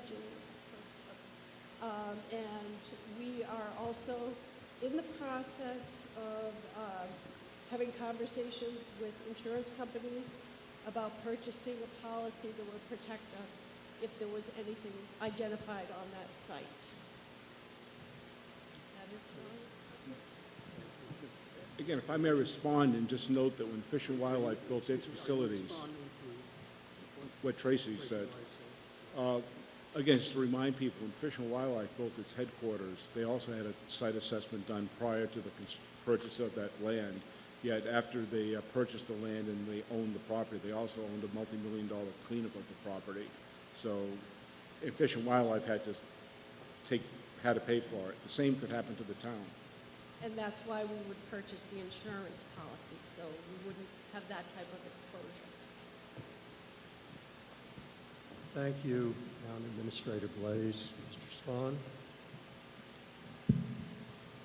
Well, I can add an answer to that. I mean, there were 6 identified sites previously on the site selection committee before there was even and then after that, the Public Safety Complex Committee, and now the Municipal Building Committee. We looked at those sites. We looked at those sites for cost. We looked at those sites for the availability of public water and sewer. There's not that many sites available. The town forest, which is right next to the transfer station, is the center of town. We did a perk study on it, and it didn't pass. The cost would be exceptional to bring down water from Newburyport from the traffic circle all the way down Route 1 just to the town forest site. Somebody proposed and said we should look at the JRM former waste facility site because that's even closer to the traffic circle. But we're pretty sure that that has equal issues to begin with. The most economical site for a cost is the Protection Company 2 site that's next to the town hall. Not to mention the synergies of having the fire and the police and the town hall all combined within one location. That provides benefit to you doing business in town. You're not going to the police station on the opposite side of town, having to find out that you need to get a tax assessment or letter and then drive all the way back to the town hall. So there are synergies for you for combining the facilities together into one. Thank you, Mr. Spahn. Yes, sir. Yes, Bob Haynes, 5 Lacken Road, Byfield. I have been to the police station, and I agree they need a new one. However, we are talking about a private organization that we are going to build a fire department for. I have not seen before where a town builds a facility for a private organization. I think this should be considered before you do this. Instead of paying them $400,000, they ought to be paying you. Okay. I'll get an answer to that question.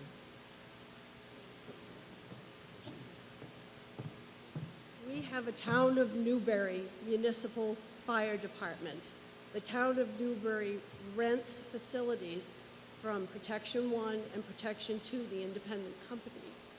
At this point in time, what we're doing is transitioning more to a complete municipal fire department Once we purchase that property, the building, the parcels of land, and the equipment, we will no longer be engaged in the rental lease agreement with Protection 2.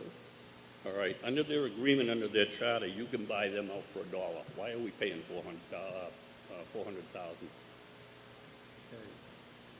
Thank you. That's the answer to that?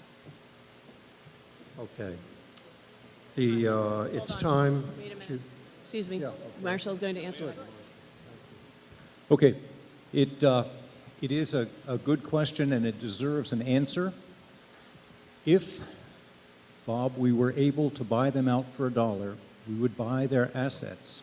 We would buy lock, stock, and barrel.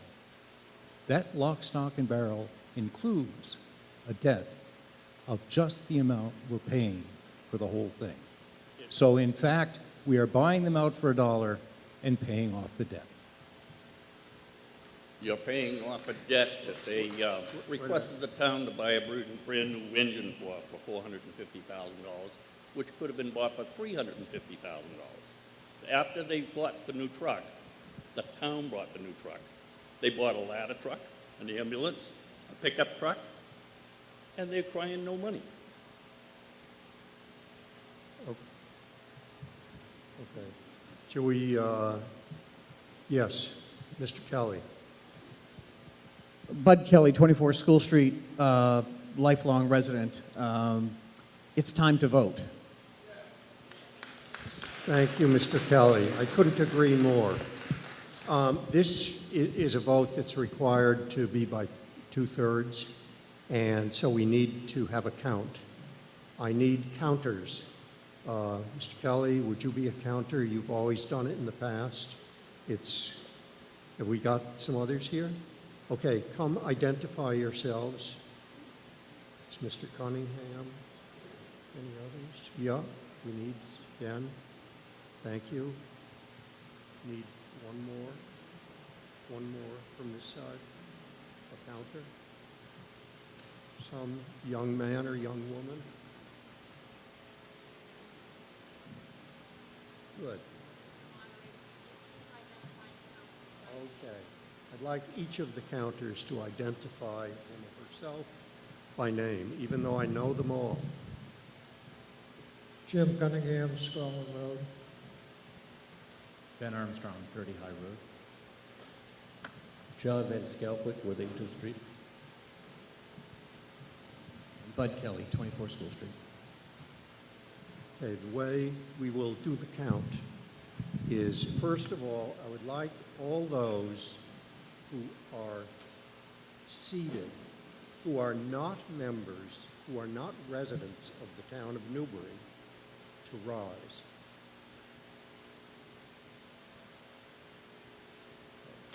Could I ask you to just stand off to the side until the vote is done?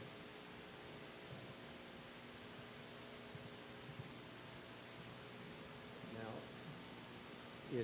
I suggest that all the aye votes rise, and I will, with the counters, as they go row by row,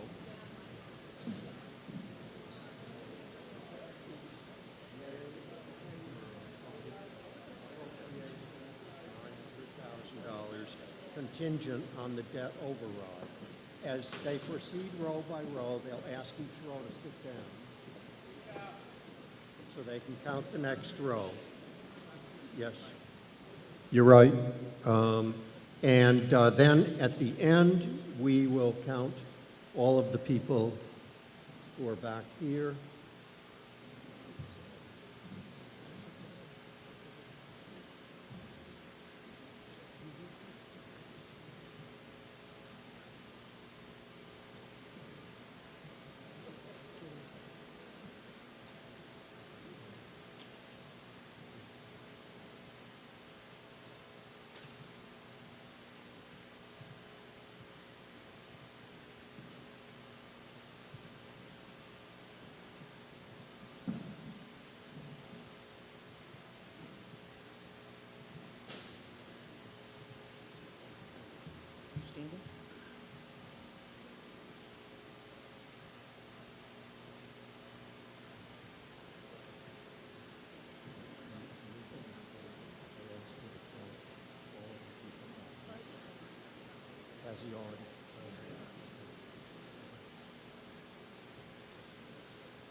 I'd ask the counters if you counted your own vote. Okay? Mr. Funny? Yes, yes.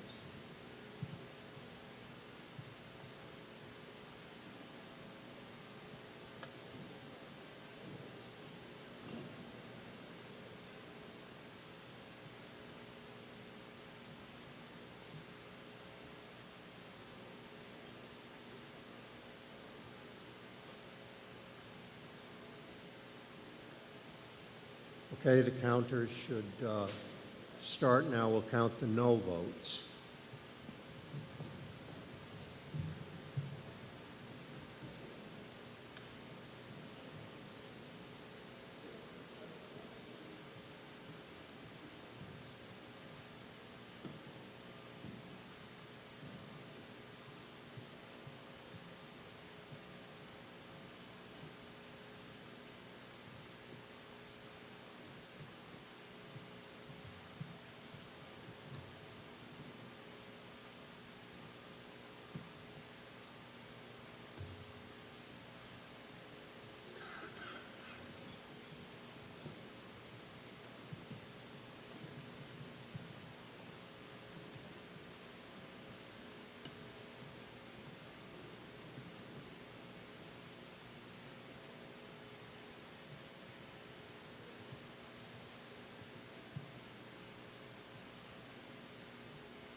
The yea votes were 188. The nay votes were 48. That is 79% of those who voted. I declare that the article passed.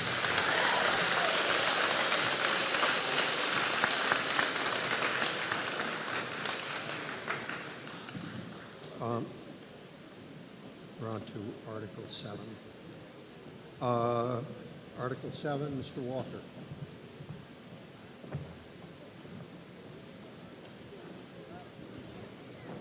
Article number 7.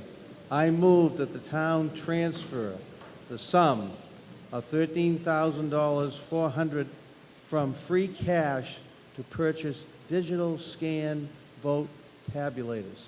Do I hear a second? All those in favor? All those opposed?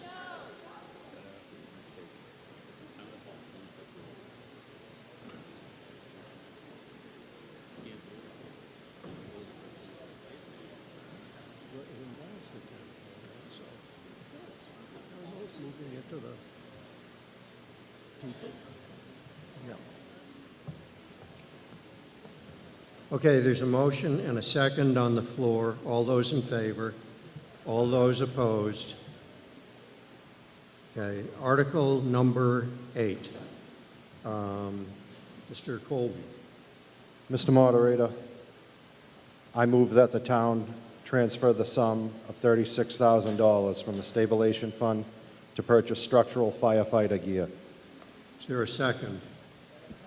The motion is made and seconded.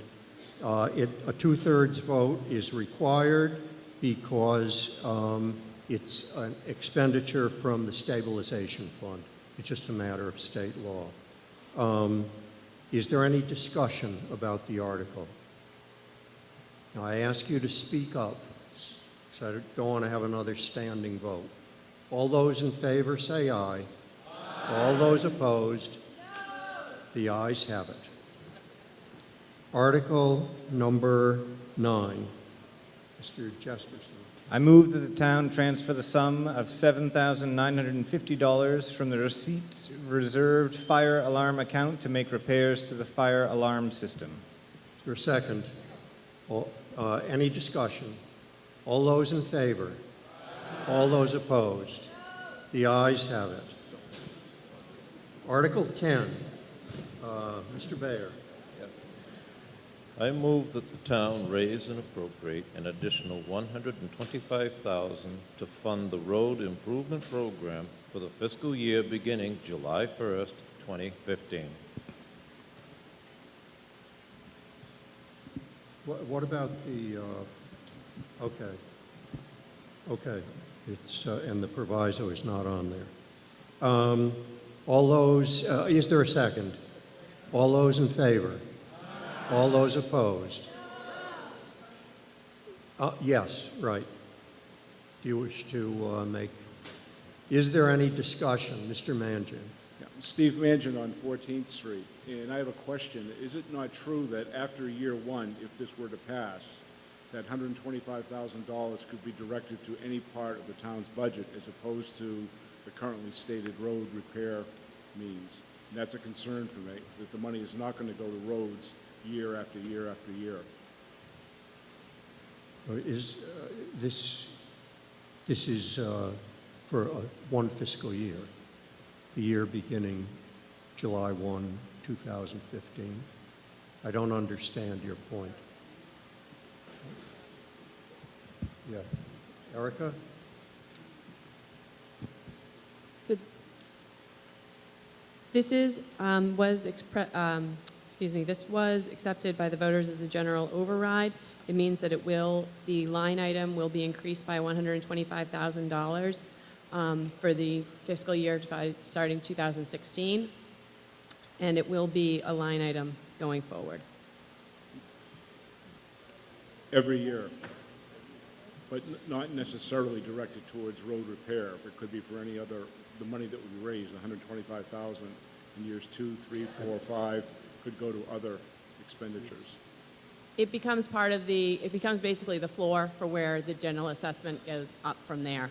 It gets added to that total. Okay.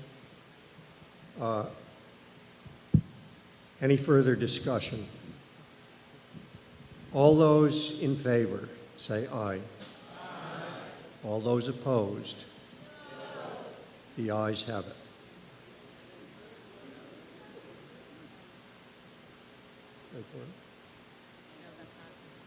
Oh, okay. But a two-thirds vote's not required. It's not required for a two-thirds vote. Yeah, just a majority. Just a majority. No, the override was already done at the ballot. This is to appropriate the money. It's just an appropriation. Just like the town budget, appropriated money for various purposes. Okay?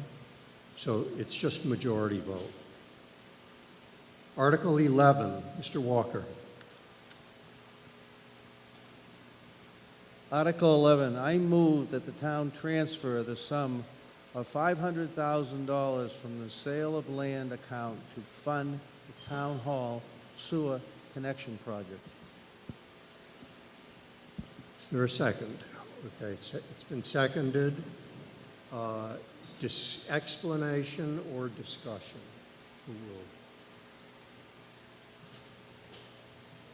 will? Dale Williams, Scotland Heights Drive. My question is, if this new safety facility building goes in, will this investment in the connection to the Newburyport sewer automatically extend to the other building, or will that take another vote to pass and another expenditure? Ask Mr. Spahn to respond to that.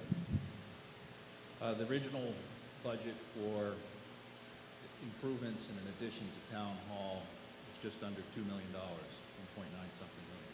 Right now, we're just over $1 million. That part of that savings is this sewer connection. It's necessary to keep the town hall in operation.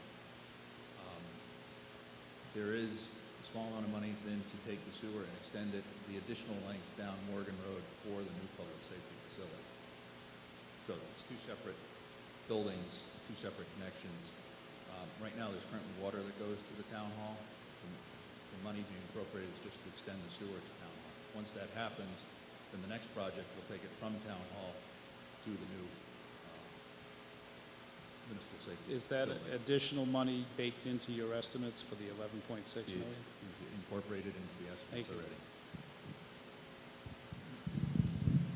Any further discussion?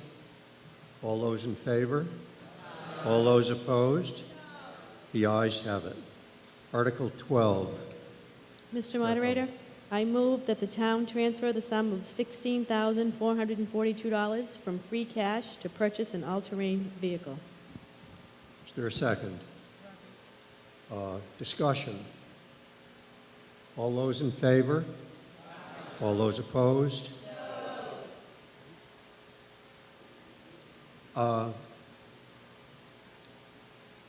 Let's try that once more. All those in favor? Aye. All those opposed? No. Okay, I think we'll do a standing vote again, because I am uncertain. Yeah, how about a show of hands? Let's do it that way. Okay, before the counters come down, do a show of hands. All those in favor, raise your hand.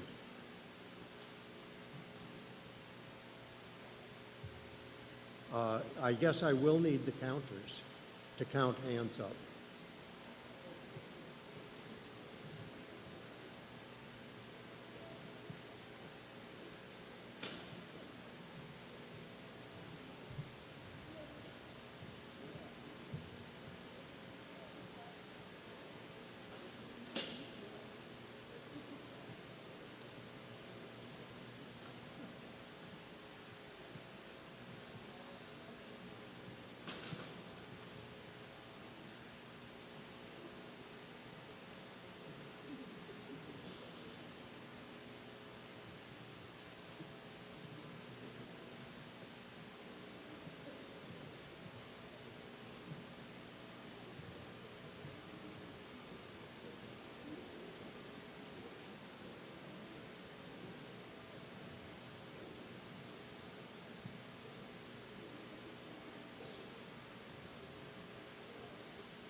We're on Article 12. All those opposed, raise your hand.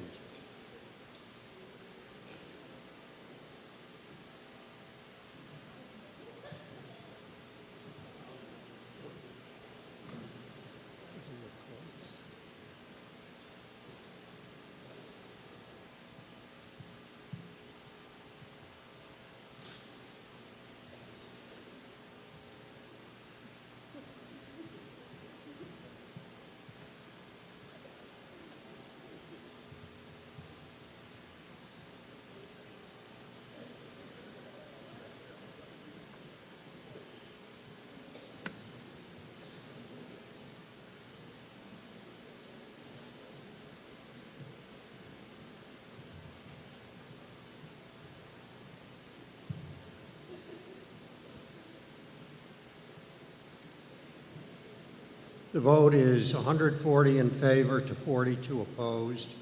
I declare that the article passes. You are small in number, but you have wonderful lungs. Yeah. Move on to Article 13. I move that the town transfer the sum of $25,000 to purchase and install a precast concrete boat ramp. Second?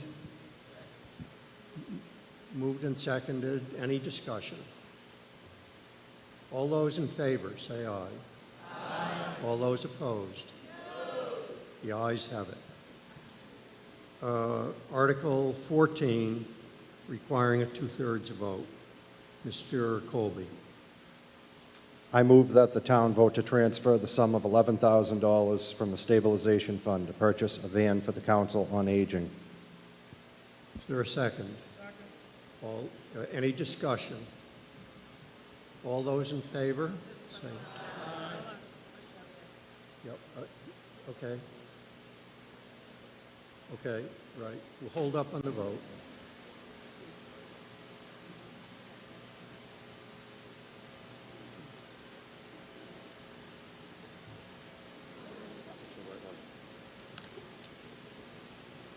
Apologize. Sir, I begin by identifying yourself. My name is Mike Volpe. And where do you live? 45 Low Street. Right. Just question, you said $11,000. Everything here on Article 14 says 58.5. I just want to make sure I get the right number.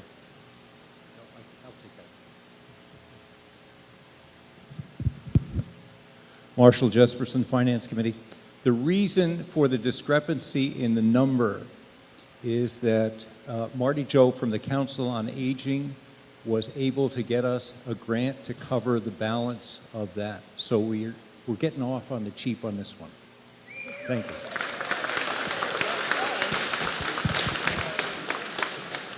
So the motion that is before you is for $11,000. Can I make a Yes. correction to that? My name is Marty Joe. I live at 3 Moody Street in Byfield. The initial grant application was for $60,400, and the grant award was for 80% of that. And when the grant application was submitted, I had to get a promissory letter from the town that they would approve and fund $12,080. So we need to vote on $12,080, not $11,000. That's a problem, isn't it?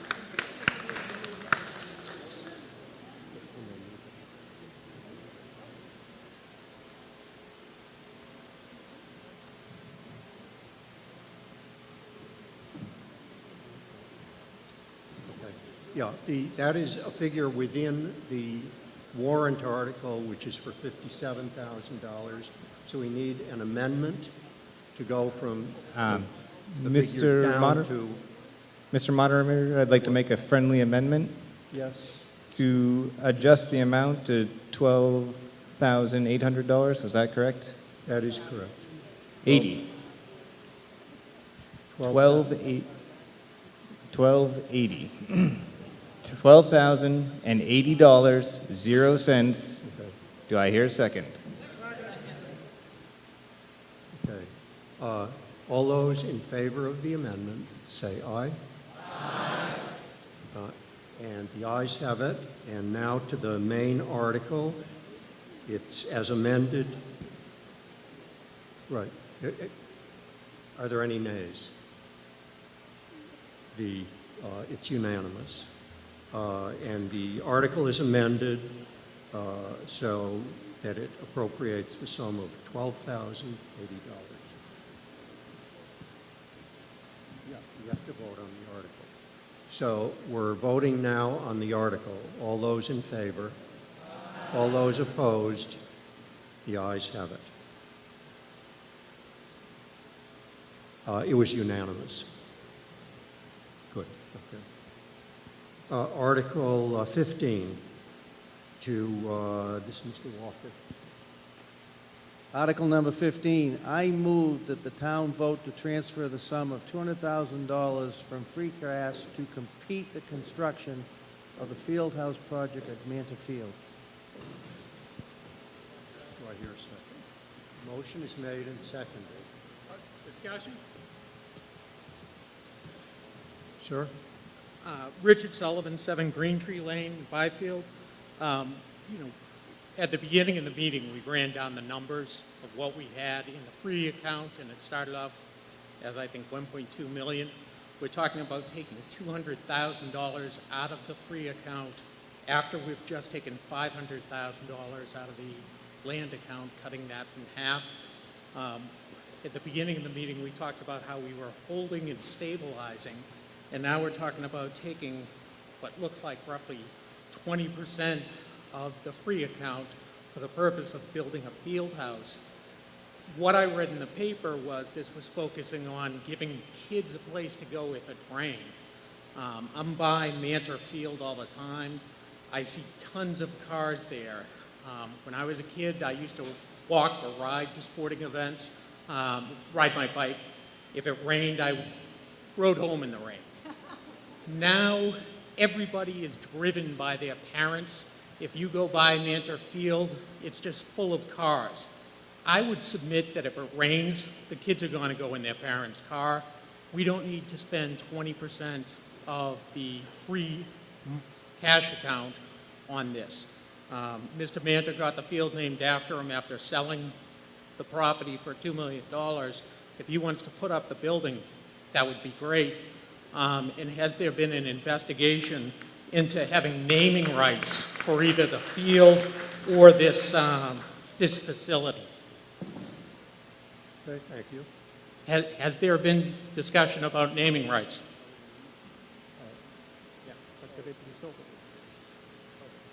The answer is no. Okay. Dale Williams, Scotland Heights Drive. Just first question is, why wouldn't this money be coming from the capital fund? Because it is a building that it's being invested in. That's the small question. But Mr. Gay.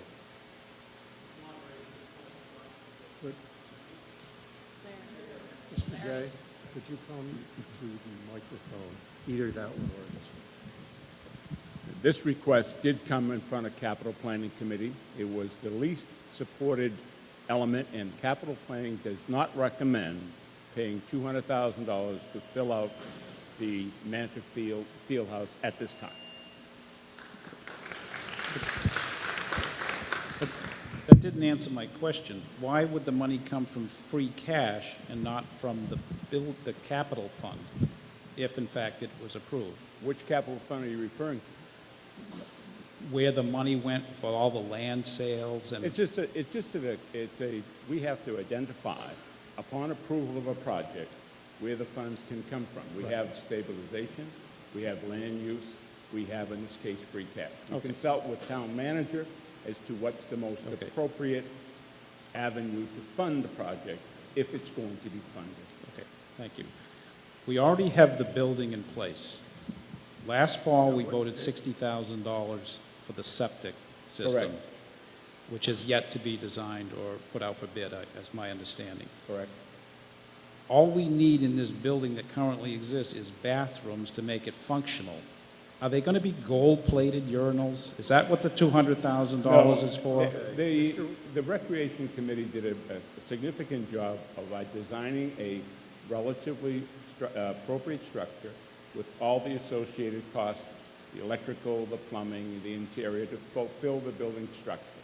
The number was high, and that's one of the reasons Capital Planning felt at the time it was on the high side and it wasn't a top priority for us this year. So we agree with you. It was a lot of money for a housing for people in a situation where lightning could strike. So they actually presented you plans on how this money was going to be spent? Wait a minute. Mr. Gay, thank you. Mr. Walker. Dale, I can't really answer that exactly. Do we have the plans? The $200,000 is an up-to figure. We as selectmen, and it's probably me more than the rest, kind of took this on because there's been so much work done at the field. And in no way speaking against the artificial playing field that Triton might have, but it will be in competition with our fields at Manta Field, which are based on user fees. So it was my thinking that right now user fees run that field. I would hate to have to see tax dollars starting to run that field. The $200,000 seemed to be where it landed as an up-to number. It might never use that amount of money. The clarification of the project maybe should have been at a higher level from our point. I think the idea from the selectmen's point, and it was like a stretch for us because some of the other folks did not recommend this, was that it needed to go out in front of the people. The people had to know that we had the field there. We have a building that has moved forward. The building could go further forward. There could be donations. There could be a lot of other things that would help finish that project. However the vote goes tonight, it's not going to take at least the need away, from myself anyway, for the completion of the building. Sure. Just in response, I'm all in favor of finishing the building, putting in the bathrooms so the building is actually usable. I just question the up to $200,000. That just seems way too high for me and too much leeway for whatever happens there. Yes, Mr. Mangin. Steve Mangin on 14th Street. I noticed that not only the Capital Planning Committee voted against the project, but the Finance Committee also had a recommendation unanimous, 7-0. So I'd like to hear from the Finance Committee and their rationale as well for disapproving the project. I think yeah, Mr. Remley. Frank Remley, Chairman of the Finance Committee. I'll take a shot at that, and anybody else who wants to chime in. We didn't think there was nearly enough detail to authorize $200,000. We don't know what it's going to be spent for. We knew bathrooms. The building exists now. In fact, Marshall and his son Damon were two of the people that helped build it. So there's shelter there, and we know it's not completed, but we don't know why the price tag of $200,000 is the way it is. It hasn't really been presented to us very well. We should have some detail. There's been some discussion about a snack bar, which will require, for instance, grease traps, which can get expensive and can maybe change the usage of the sewage system. It's just a $200,000 request from the scarce capital that, even though it's at a record level right now, we don't know how it's actually going to be used, and we think that we ought to be a little bit better informed on that.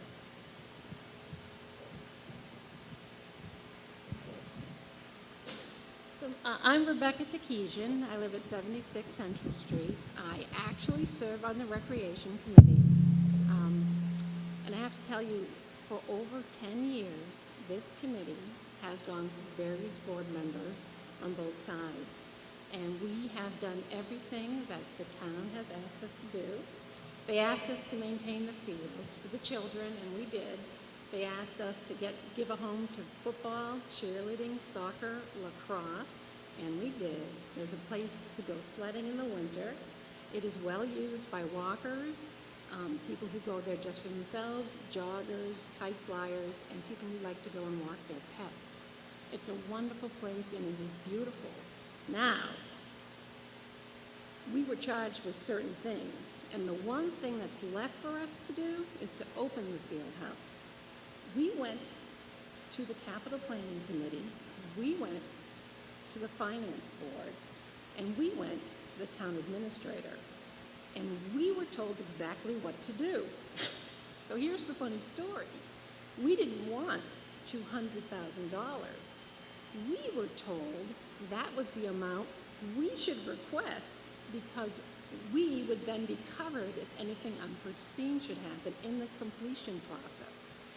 So they said to us, if you go and use free cash, which is what they recommended to us to ask for, then whatever we didn't use would go back to free cash. And that's where that amount came from. So it seems like there's a disconnect on the boards. We've remained consistent. Certain members have been on this board for 10 years. I've served for almost 5. And we have always done what was asked of us, and we have been very transparent. We have invited people to our meetings. We actually sat down with Tracy Blaze. We discussed this process, and we were given the thumbs up. So why are we here tonight? We're here tonight because we would like to put this committee to rest before going on to new projects in town. So we are about to finish what we were charged with doing. If we get the handicap accessible bathrooms in, if the plumbing goes in, if the bathrooms are available, if there is a concession stand, we then get to rent that building. We don't come before this town and ask for money. We do it on our own. This, to complete the building, is to give us the ability to keep doing that for years to come. If we get that concession stand in, if it's a viable place for people to come and rent, host parties, and I will tell you, get out of a storm. Last summer, there was a storm where it started to hail. And I know you see a lot of cars there, but a lot of parents leave their children to play and don't come back until their practice is over. We were lucky enough to be there that night, and we housed 2 football teams inside during a hailstorm. Aside from that, once we finish completing the structure and protect it from the elements, instead of wasting the money we've already invested in it, which is what will happen, we can then store needed equipment there to maintain those fields. So it's really a win-win situation. We're not saying we're spending $200,000. We're saying, on the recommendation of the boards, Okay, we'll thank spend you. what we need. Lastly, there's one last thing. And I just wanted to tell you, everybody in this room has probably enjoyed those fields, either yourself, your children, or your grandchildren. We have housed all of those sport leagues. We have housed memorial games. We housed the Byfield Community Arts Center's music and art show in June. And this August, we hoist the big circus tents you see for Circus Smirkus. Thank you. You've made your point eloquently. And I would like to hear from Tracy Blaze, our town administrator.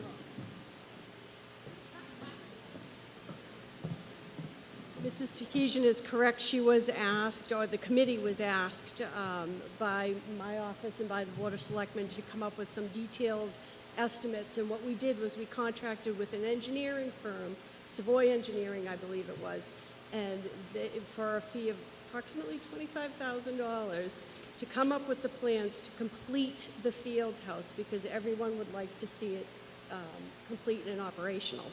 The results are available at the town hall for anyone who would like to look at the detail and the plans. We will, the next step, if it should be approved, and that $200,000 is their estimate, if it should be approved here tonight, we would go out for a competitive bid process. Anything that is not expended when the bids come in just closes right back out to free cash. Okay. I think that explains the, okay, Just I'll very- take one last comment. What is the figure? Scott Ackerley, 55 Southern Boulevard. What is the figure? What is the number? I'm sorry, have you identified yourself? Scott Ackerley, 55 Southern Boulevard. Thank you. I'm confused. What is the number we're voting on? I mean, The number you're voting on is $200,000. Okay. Well, as Tracy Blaze explained, the town will go out for competitive bids for the plans which are at Town Hall, I which she understand invited anyone to come and see. The competitive bids, whatever is left over after the competitive Right, bids are but in, the will estimate- then revert to free cash. the estimate, though, is $200,000? It's the amount in the motion. Judge, it's an up-to number, So Scott. what is the estimate? 200,000. It's an up-to number.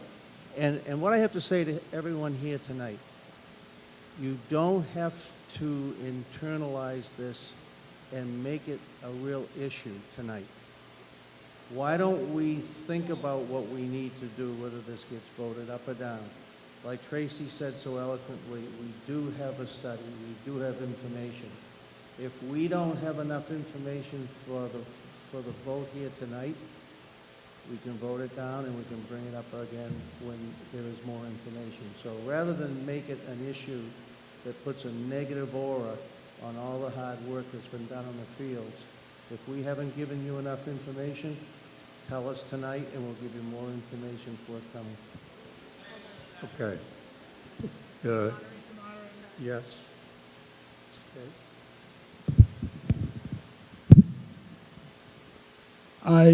Gene Case, Finance Committee.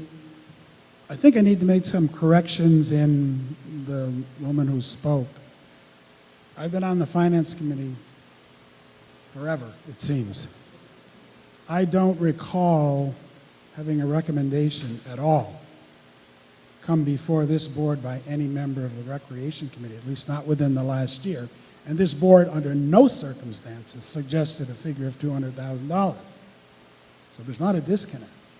And I think, as Chairman Walker has indicated, part of the reason for our disapproval of this was the fact that there was not enough information provided.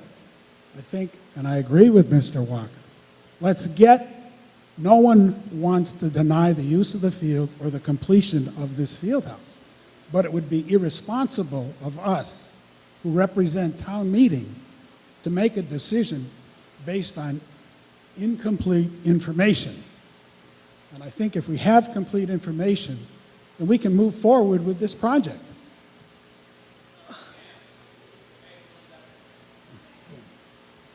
Well, I'd like to share with you that after having volunteers work in this for 10 years, and after working with these boards and meeting with capital planning last year to discuss exactly how this would be presented to the voters, we're truly disappointed in how this is being presented tonight. And we would just like to say to the voters, we have spent close to 15 years bringing this project here to you tonight. We would like to finish this project before we jump into any new projects in town. And as for having complete plans, you asked us a second ago to consider incomplete plans for the new fire, town hall, police station. Okay. I think what I'm hearing is people are in favor of the project, but they would like some more complete construction figures that the town officials can stand behind. Mr. Thurlow made a motion to table the article, which is, okay, hold on.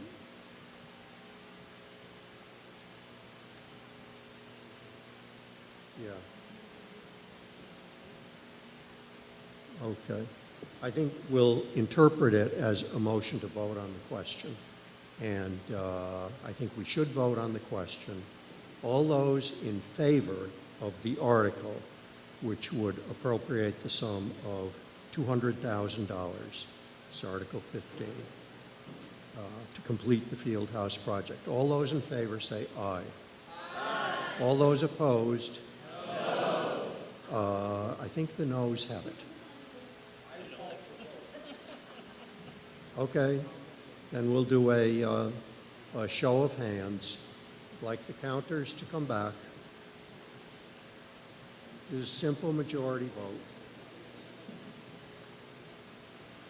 All those in favor of the article, raise your hand.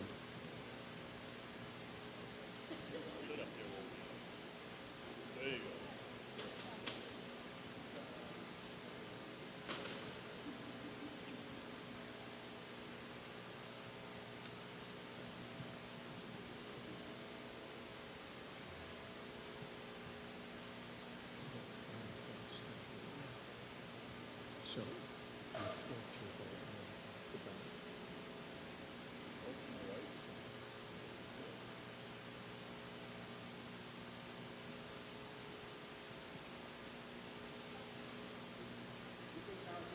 Yep, it's, I've counted myself, and, yep, we did. All those opposed, raise your hand.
Votes are 41 in favor of the article, 99 against.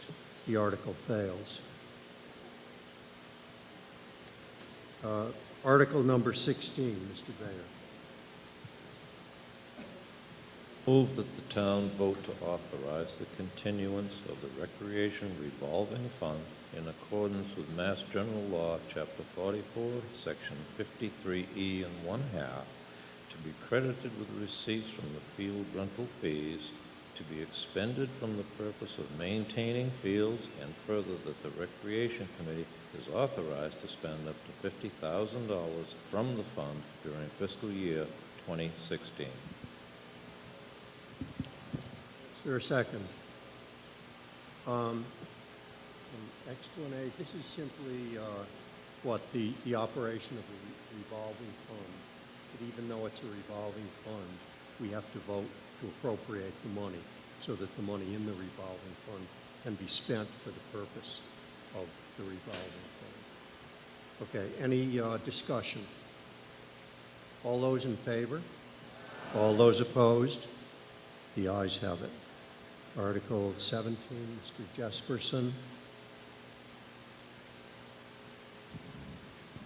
I move that the town vote to authorize the continuance of the Municipal Waterways Improvement and Maintenance Fund in accordance with Mass General Law, Chapter 40, Section 5, Clause 72, and that the fund, in addition to that required by MGL Chapter 60B, Section 2, Clause I, shall be by sum received from waterways fees, permits, fines, and any other designated sources subject to all provisions of Mass General Law, Chapter 44, Section 53E and a half, to be expended for the purpose of running the harbor master function, and further that the harbor master, subject to the approval of the town administrator, is authorized to spend up to $70,000 from the fund during the fiscal year of 2016. It's been moved and seconded. This is a revolving fund also. Yeah. It's the same basic problem. All those, is there any discussion?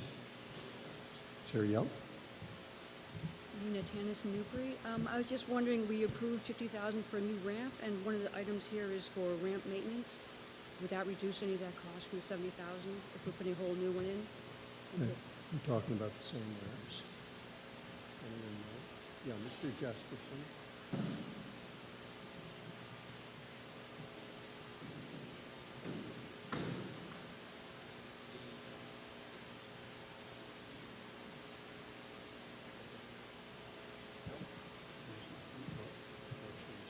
All right, we use this one.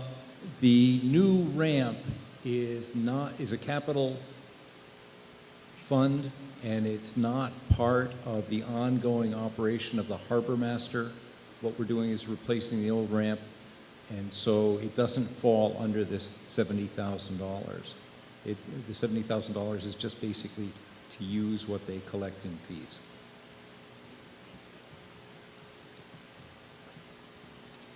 Any further discussion?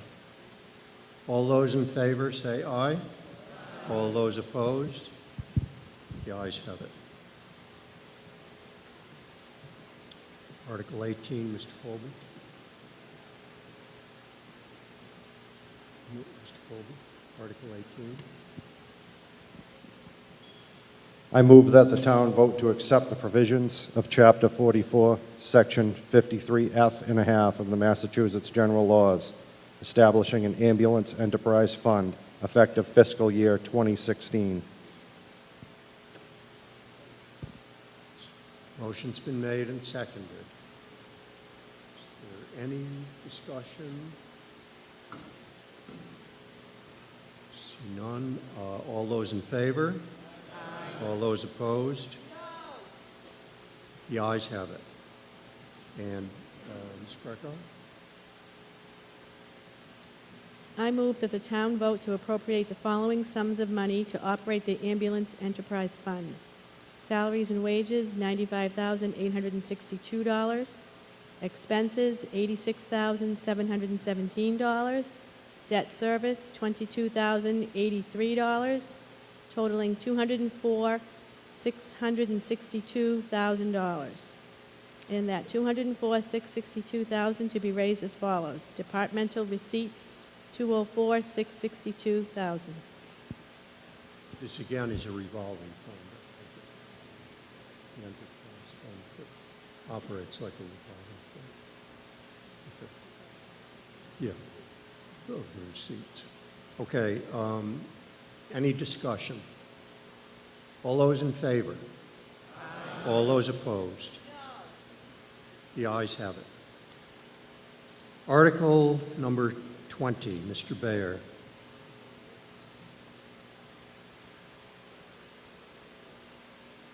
I move that the town transfer from free cash the sum of $52,351 to the fire department capital outlay line item to pay for the annual lease payment for the K&E custom flex pumper. Second? Motion's been made and seconded. Any discussion?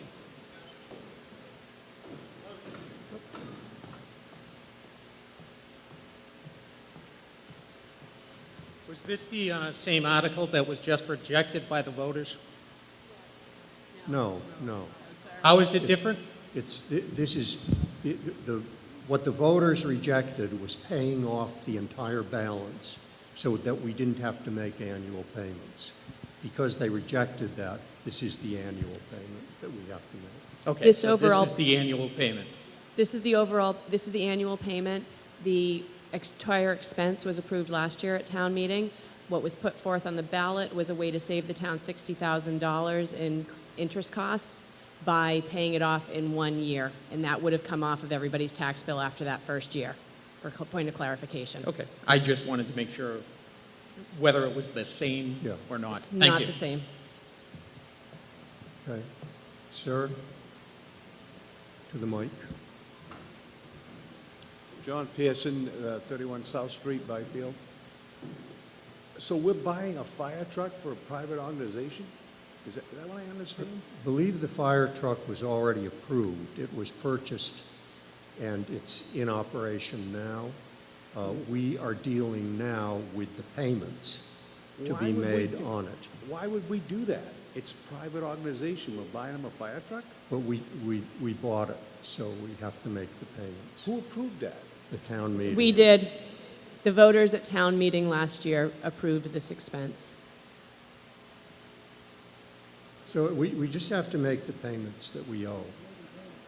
And what was on the ballot was a way to avoid all the interest cost of spreading it out over a period of time. So are we But in the a fire- voters voted against that. So do we own a fire department business now? Do we own that fire truck? Does the town own it or the private Yes. organization own it?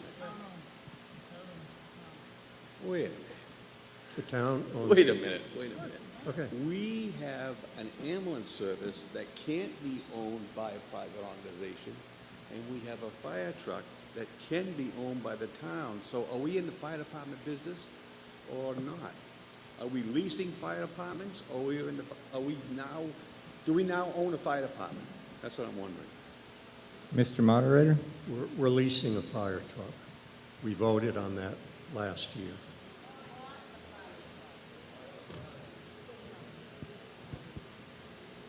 It's a lease to own. At the end of the lease, we own it. Well, the problem I see is, I think you're misleading the town and letting them think that it's a leased fire department. I think you're going into the fire department business just by you leasing that truck. The town's leasing it, not the private fire organization. I think they should know what they're voting on, that's all. Any further discussion? All those in favor? All those opposed? The ayes have it. Article 21. Right. We have 5 articles relating to the planning board. I'll ask Mr. Wright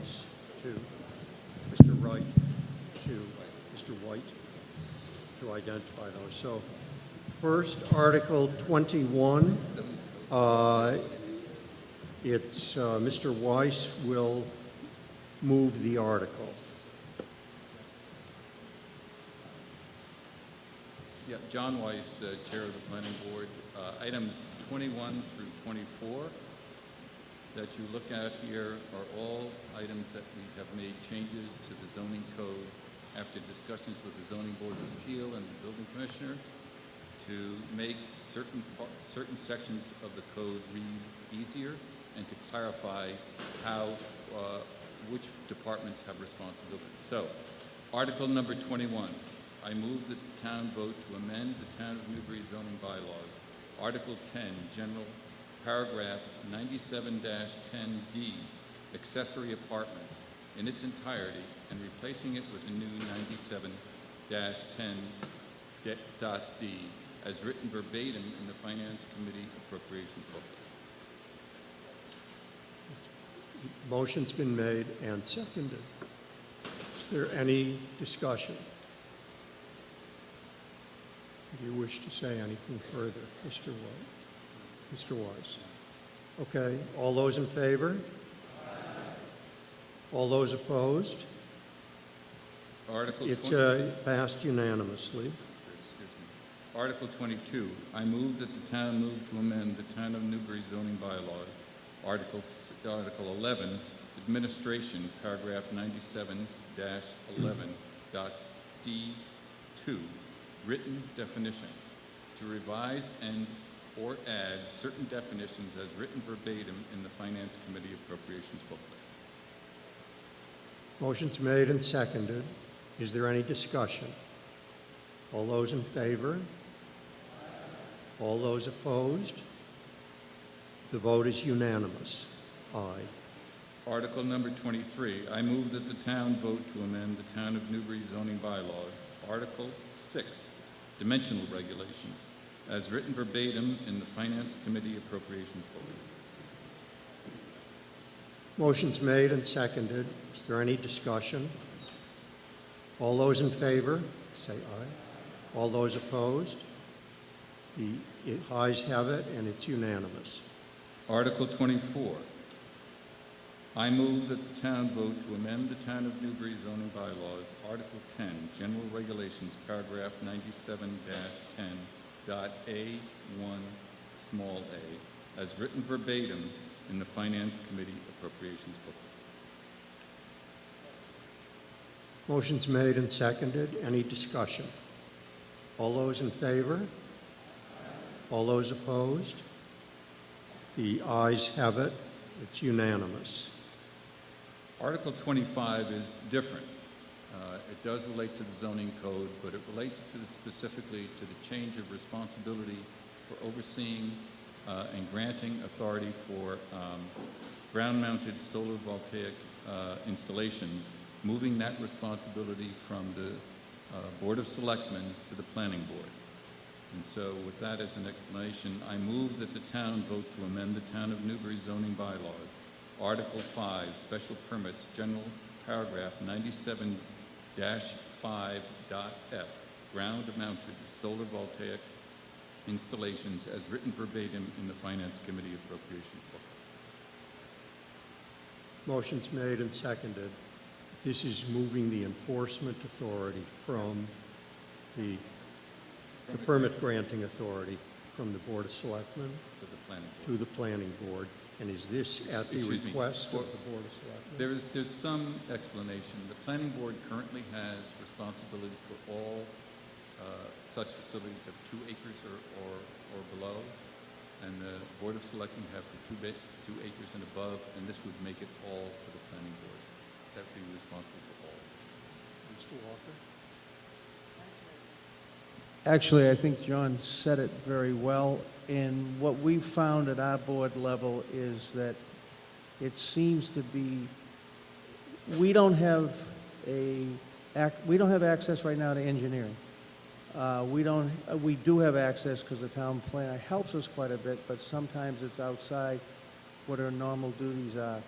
If this board were to keep the solar installation bylaw permitting, granting authority, we would have to really put in place all the engineering that John has at his capabilities when he does subdivisions and all those other things.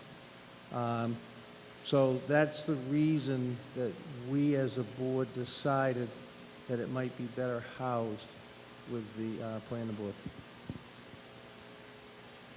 Thank you both. Any further discussion? All those in favor of the motion? All those opposed? And so, was there a no? Let's have a show of hands. Counters? This is a two-thirds, isn't it? We need a two-thirds vote. So all those in favor of the article, which would transfer the permit granting authority to the planning board. Count people in back also.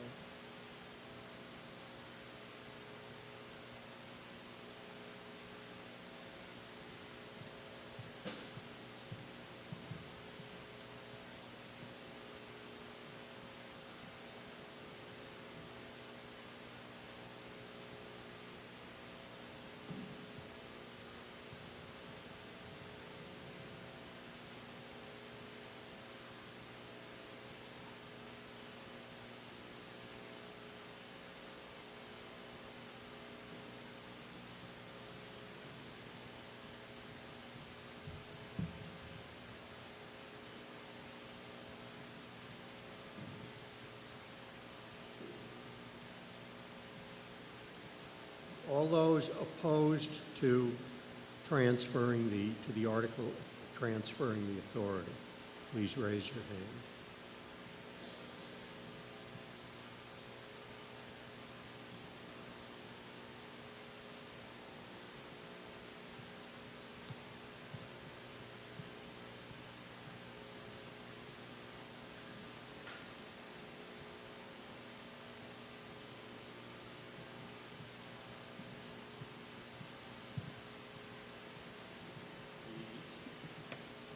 The vote is 97 yea, 4 nay.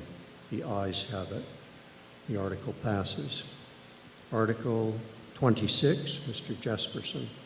I move that the town vote to authorize the Board of Selectmen to enter into tax agreement with Bashaw Solar One LLC for a period of up to 25 years on terms and conditions substantially in the form on file with the town clerk for the parcel of land located at 8 Middle Road and 60 Newbury Turnpike, Newbury, relative to the large-scale ground-mounted solar photovoltaic installation, and further to allow the Board of Selectmen to negotiate any amendments necessary to said tax agreement to reflect any changes in the size of the parcel of land or the installation, so long as the payment reflected in the tax agreement rise or fall commensurately. For a second. Motion is made and seconded. Is there any discussion?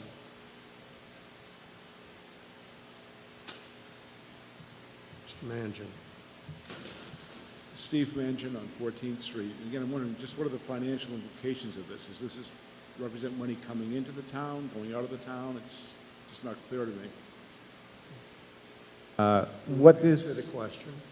Mr. Justice. represents is a structured agreement between Bashaw and the town, whereby we would be collecting money during the course of the 25-year lease that they have with the Bashaws, so it will be money coming into the town. And how that deal is structured is yet to be determined, but It is actually fairly well set out, and you can see it by going and visiting Tracy.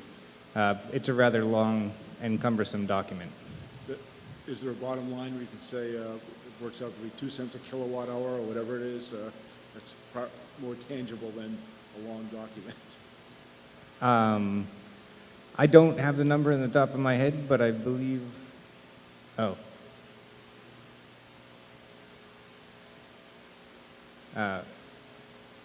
It can be gotten from the assessor's office. We did not bring it. Do we have a rough number for the year, estimated yearly income? Between $25,000 and $30,000 a year of income for the town. Thank you. Okay, thank you. Any further discussion? All those in favor of the article, say aye. All those opposed? The ayes have it. Article number 27, Mr. Colby. I move that the town vote to accept the provisions of MGL Chapter 200A, Section 9A, relating to the disposition of abandoned funds to become effective upon acceptance. Second. Any discussion? All those in favor? All those opposed? The ayes have it. Article number 28, Mr. Greco. I move that the town vote to amend Chapter 88 of the general bylaws pertaining to the streets as written verbatim in the Finance Committee appropriations booklet. Article is made and seconded. Any discussion? All those in favor? All those opposed? The ayes have it. Mr. Bayer. I move that the town vote to amend Chapter 88, the general bylaws pertaining to the streets as written verbatim in the Finance Committee appropriate. Oh, so sorry. Article 29. I move that the town vote to amend Chapter 1 and Chapter 93 of the town's general bylaws as written verbatim in the Finance Committee appropriations booklet.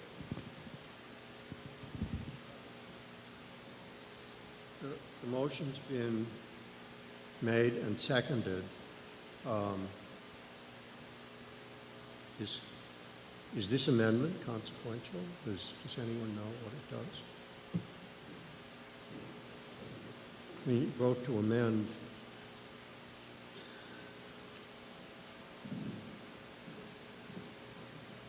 Yeah, okay.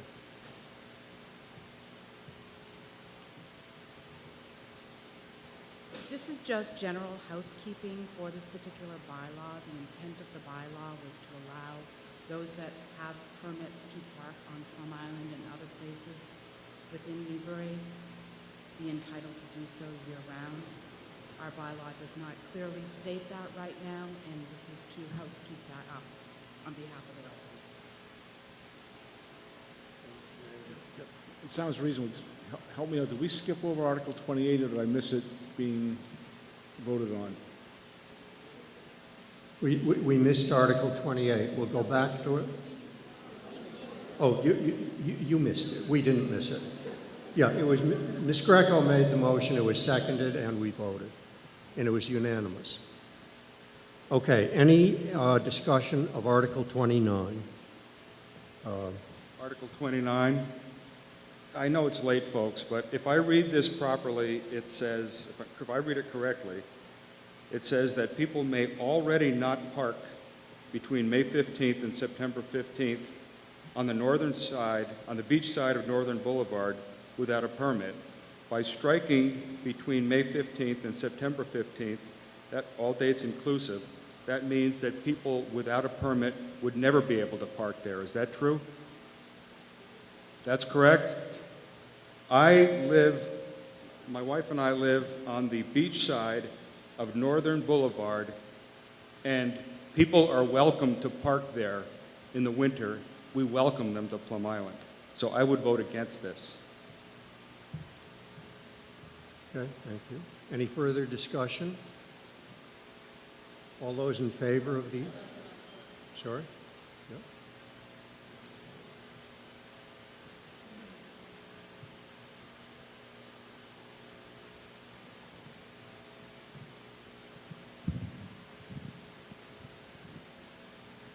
Jan Forrest, 72 Old Point Road, Plum Island. I'm reading except residents and non-resident taxpayers by parking permit only. And then it says only residents can buy parking stickers. Seems confusing.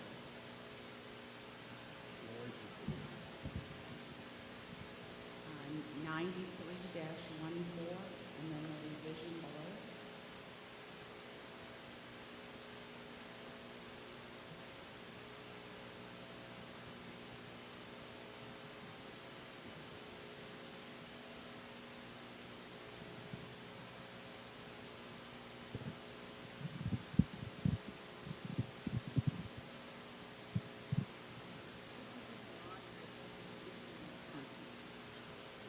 If you're a property owner, you're entitled to a parking sticker.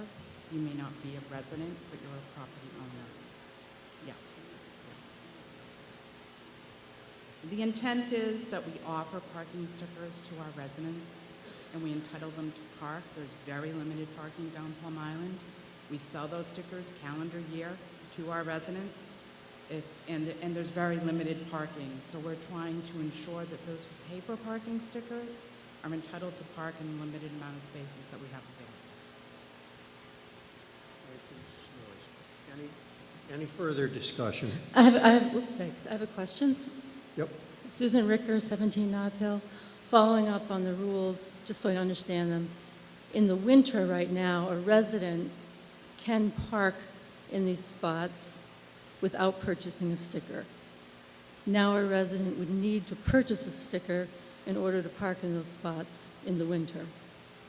And I don't even know how much, I have a sticker, but I don't even remember how much it is. I think people should know that residents now will not have as much use, quite honestly, unless they take the time to purchase a sticker if they want to go there in the winter. And when I go in the winter, there's always plenty of spots, so I don't know what the problem is with winter parking and access. The overall problem is that there's a number of residents who haven't purchased parking stickers are getting tickets, okay? Because they're parking down there in season, okay, within that limited time, and we're getting, the whole purpose, again, is just to implement a procedure whereby it's very clear that our residents are entitled to park in the very limited amount of parking spaces that are available as marked on Plum Island. You know, there's a lot of people who come down here and do park on the island that don't have stickers, and I get many, as a parking clerk, I get many people from Plum Island who are coming down and complaining to me that there are people parking down on Plum Island that don't have stickers. They're a resident and they've been unable to park down there year-round. That's not just limited to the season. Thank you, Ms. Noyes. If you would stay here. Yes, sir. Hi, I'm a little louder than I thought. Hi, I'm Jeremiah Sullivan. I am on 7 Green Tree Lane in Byfield. I'm a birder. I'm on that island fairly regularly during winter for the sea ducks off the coast, and I can attest there is very abundant parking whenever I'm on in that area. Okay, next. This is just a technical correction. You have said that parking is a problem on the beach side of Northern Boulevard.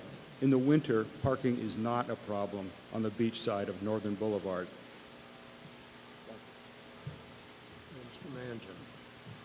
Actually, I disagree with my near neighbor. I find that there are a lot of people, non-residents, coming down and are parking and taking up a lot of space. I think the proposal protects the residents of Newbury, not just Plum Island, but Old Town and Byfield, should they wish to come down to Plum Island, and they will have access to parking. And I think it's quite common for coastal communities to have some sort of limitation on parking along the beach side, along the beach in general. So I support it. Thank you, Mr. Manager. Any further discussion? Thank you, Mr. Lewis. All those in favor of the article, say aye. All those opposed? The ayes have it.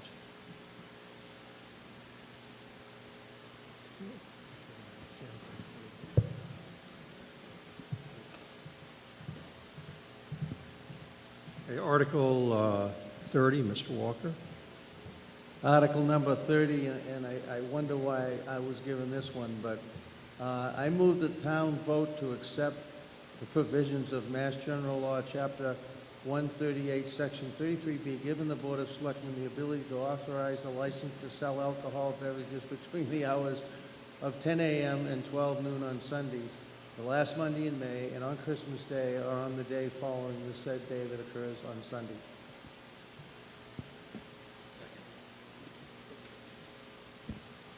The motion is made and seconded. Is there any discussion? All those in favor? All those opposed? The ayes have it. Article 31, Mr. Bayer. 31. I move that the town vote to reconvey certain easements taken over portions of 58 and 60 Northern Boulevard back to the owners of the parcels and to accept in return revised easements over those parcels. In addition, a snow fence agreement executed by the owners thereof. The motion is made and seconded. Could I ask Ms. Jean Kramer, Town Council, to explain?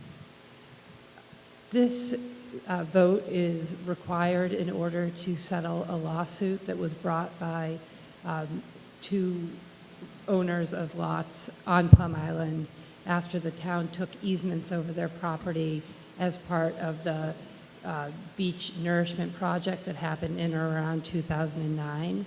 That project brought, I don't know how many tons of sand to nourish the beaches of Plum Island to protect them from erosion in that area, which at that time was a hot spot. And the state and federal government, through the Department of Conservation and Recreation and the Army Corps of Engineers, paid for 90+% of that project.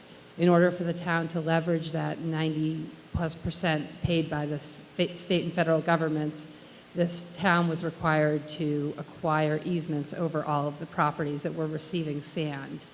And out of the approximately 30 properties that were slated to receive sand, 28 voluntarily agreed to grant the town the easements. 2 property owners refused, and the Board of Selectmen was put in the unfortunate position of having to take the easements. Reasoning that the benefit conferred by the sand outweighed the cost to the owners for the interest in land taken, no damages were awarded for the takings. The landowners sued the town, and that case has been in litigation for a number of years. We have managed to come to an agreement under which the town can settle the lawsuits. They'll be dismissed with prejudice, which means they cannot be brought back against the town, and managed to do this without having to pay a single dollar in damages to the plaintiffs. So those are favorable terms. In exchange, we have demanded that while the one small aspect of the easements taken is going to not apply to those properties, which is a 261-page beach management plan. But otherwise, the easements that are being conveyed back to the town are coextensive with the easements that were taken. So basically, we're getting everything back that we're giving, plus not having any liability whatsoever to pay damages to the landowners for the taking. So I very much recommended to the Board of Selectmen that they agree to enter into this settlement this is the last step of that process. Should this town meeting approve it, then the stipulation of dismissal will be entered, and this lawsuit will go away at no cost to the town. Just a question, can you tell me what the property owners get out of this settlement? What the property owners get out of the settlement, they had an extreme objection to the imposition of the beach management plan, which was required by the Department of Conservation and Recreation. It wasn't anything that the Board of Selectmen ever would have independently imposed through this process. It has to do with piping plovers and the like. Doug Packer, who is your extremely able conservation agent, has been helped me negotiate this settlement and has determined that there are no interests that the town is giving up that he can see from a conservation perspective would impair the town's ability. But the landowners strenuously objected to this level of regulation, basically on the grounds of the principle that they don't want a beach management plan on their property. So I do not believe, and Doug does not believe, that the town is giving up anything, but the landowners feel that they are getting something. Thank you. All those, any further discussion? All those in favor of the article, say aye. All those opposed? The ayes have it unanimously, and the article is passed. There is one more article. It's a citizen petition. The petitioner is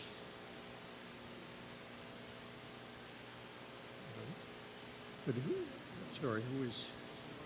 Yeah. Mr. Moderator, Steve Fram? Steve is going to present this for Jack Ann Long. Mr. Moderator, for the Board of Selectmen, I move that the town vote to instruct the Board of Selectmen to petition the General Court to adopt the legislation as set forth in Article 32 of the warrant. It's to see if the town will vote to authorize the Selectmen to petition the General Court and enact legislation as follows. An act authorizing the relocation, replacement, reconstruction, and maintenance of a piling-supported building in the town of Newbury located at 41 Plum Island Turnpike. Motion is made and seconded. Is there any discussion? All those in favor? Aye. All those opposed? The ayes have it. The motion passes. Thank you, Mr. Fram. And I think I will entertain a motion to adjourn. Second. All those in favor? All those opposed? The ayes.